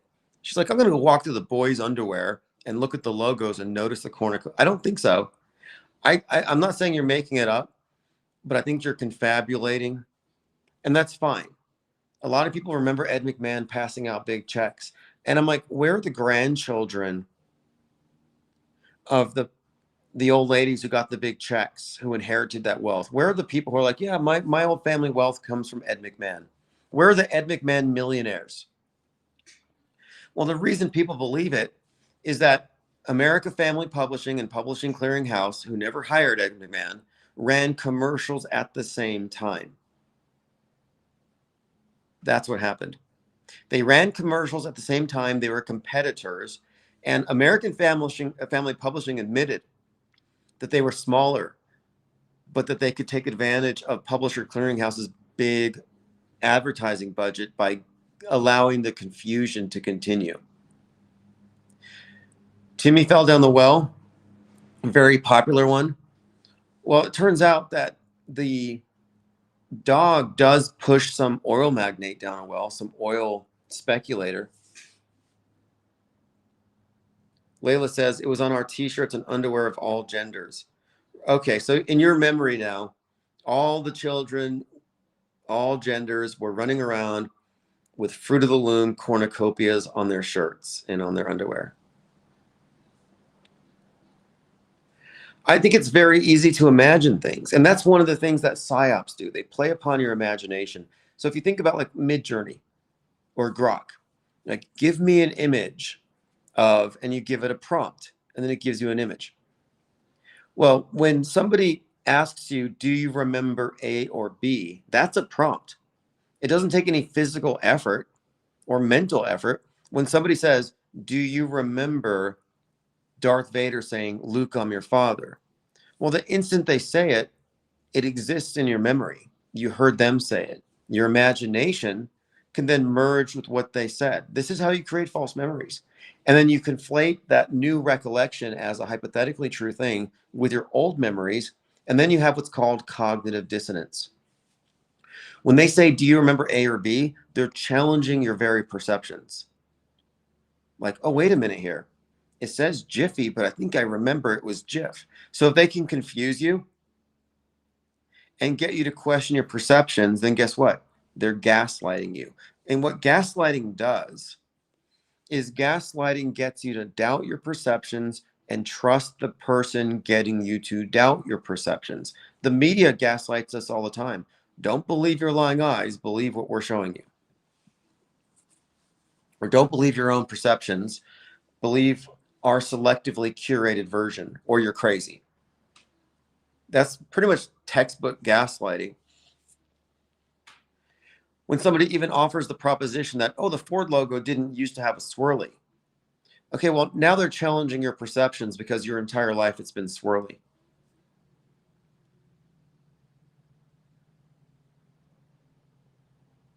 Says, are you really talking about peanut butter for 10 years? Oh, yeah, Jif and Jiffy peanut butter. Well, that's one of their major hangups. And it's like, if you look at Jiffy, you couldn't fit that on the logo. I mean, the logo is these 3 big block letters on a peanut butter jar. If it was not Jif, if it was Jiffy, you wouldn't be able to fit it on the label. But it's fascinating because the people who are proponents of the Mandela effect are not maliciously lying, but they're lying. They're lying to themselves because their memory has been screwed with.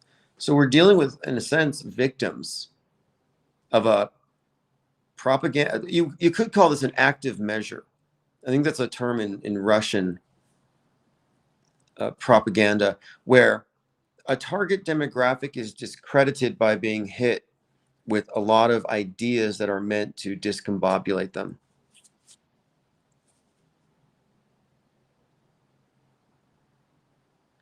Polly says, people get Jif and Skippy mixed up, actually creating Jiffy. Right. Or they hear something in a movie.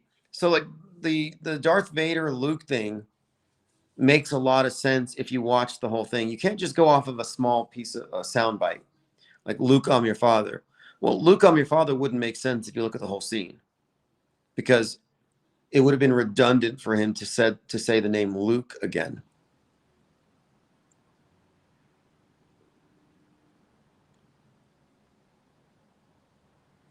I'm just glad that the Mandela effect is dead. I mean, I think we killed it about 5 years ago. It's hardly worth debating. We confronted it because it was being pushed. And I was like, wait a minute here. This is afflicting too many people who are making very bold claims about what is real and fake. And if you're going to be saying that this event is fake, but reality is fake, then I really question, well, what does it mean? Like if I thought reality was fake and we're all on different timelines and everything is shifty, you think I'd be concerned about holding the news to some objective standard? If I was a subjectivist, would I be involved in an objective deconstruction of mass media? No. I think everything's just a dream. Everything's an illusion. Nothing's real. Hey, they're lying today, but maybe it'll be true tomorrow. So no, I would have no incentive to do this if I wasn't rooted in objective reality. But a lot of people in Trutherville are unmoored. They've been tampered with. I mean, really. Let me go ahead and check my tweets before we go. We talked a lot about coincidences today, and we're in agreement. We agree. These are coincidences with this plane crash and the 9/11 stuff. These are coincidences with the plane crash and Dick Cheney and the mayor of New York. Yes, they're coincidences. We agree with that. By definition, they are. The part that you may not agree with is that there is intentionality behind them. And the infrastructure for simulating events with all these coincidental links and getting into every single propaganda vector and syncing it all together is already there. It's what fakes all the events. It's that part of government that operates through putting propaganda in every single conduit, including the news. And why do they do this? Well, it's because our history is prefabricated, written in advance, performed in front of us for our own benefit. And then it goes into the historic timeline, our record, our consensus version of things. History is lies agreed upon. That's what Napoleon Bonaparte said.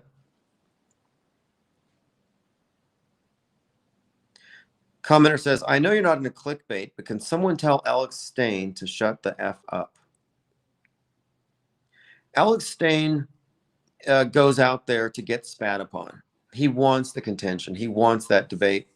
He wants that attention.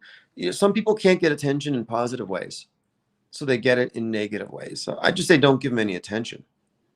And the reason why we pronounce it Alex Stain is because he's never going to go away. He's a plant. He's a crisis actor by definition. Okay, Layla Schmidt is totally Mendozold. She says, Berenstein Bears. I pronounce it Berenstein, not Stain. I learned that from a book. I sounded it out. I remember seeing it spelled out Berenstein. Well, every time you say, I remember, you might actually be saying, I'm accessing imagination-enhanced memories. And what's kind of, I think, I don't know. I think it's kind of bad to talk about it too much, because the more you talk about the Mandela effects, the more you reiterate it, the more your misinformation effect is settling in. All right, looks like we're at 434,000 hits, and that's 349 retweets on the Flight 2976 UPS crash 2976 9/11 victims. So we started talking about this based on that. I said it was 9/11 coded. That was yesterday. And now today, 9 dead, 11 injured. It's even gone deeper since then. Every aspect of this event is 9/11 coded. What's up, Richard Jones? Thanks for joining. Diana Southheart says they plant these ideas in people's memories in every form of entertainment, movies, news, emoji, sports, video games, commercials. Yeah, podcasts, everywhere, novels. It's huge. So what we're talking about here is the dissemination of propaganda related to future psyops is ubiquitous. It's on anything mainstream. Video games are a major platform for it. And I think what they're doing is they're proactively filling up your mind with these ideas because you have associations. So when you see something new, you're going to have what is my previous association with this? And if your frame of reference has been set by video games, that colors how you interpret things. You know, I pointed this out years ago when I was looking at mass shooters, where I was saying the generation of mass shooters emerged after serial killers. But concurrent with that, you had the video games coming out where it seems like every video game seems to be a first-person shooter. So now you have an entire generation of people who are, their demographic is being targeted with mass shooting psyops. And at home, they're playing mass shooting games. So you hear about some shooting, and they're like, yeah, this 120-pound weakling, this nerd kid, kicks down a door and has 25 headshots. Well, I'm sorry, but that doesn't sound believable to me. But if your frame of reference is video games where you're a first-person shooter and you kill 50 people a minute, all headshots, and you kick down doors, I'm suggesting that the video games help make the propaganda more believable. Or you're inundated with 10 years of movies about Islamic terrorists committing terror acts in America. 9/11 happens. There's a logic to it. It's like you've been primed, you've been programmed. That's why we call it predictive programming. Layla says, I'm aware of multiple timelines, but I also know that there is an objective reality. Well, then which one is it? I mean, by definition, which one is it? There's not multiple objective realities. It's a singular thing. And so if there's timelines, then you're invoking this idea that the universe is actually subjective, that you might be in a subjectively different timeline. Mango says, oh, what a long weekend. What day is it? It's not even close to a weekend. I think you're Mandela affected. All right, thanks, Kevin Mooring, for helping to test out the phones. We'll probably do more of that here soon. I don't know how well the audio will pick up, but I think it sounded okay. I'll have to listen to it in the replay.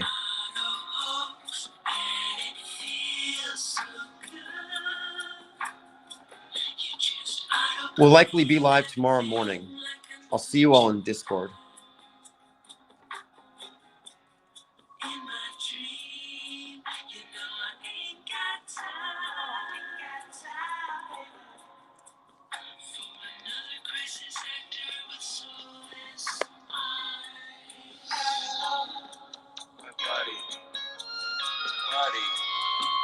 My buddy Telecommunications Act of 1986.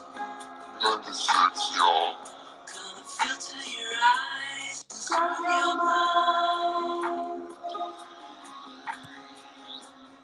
Weatherman, he's just another bad joke. You can be a dumb little donkey like he is. I'ma be an auto host. And it feels so good. You just auto believe everything like I knew that you would. In my dream, you know I ain't got time. For another crisis actor with soulless eyes.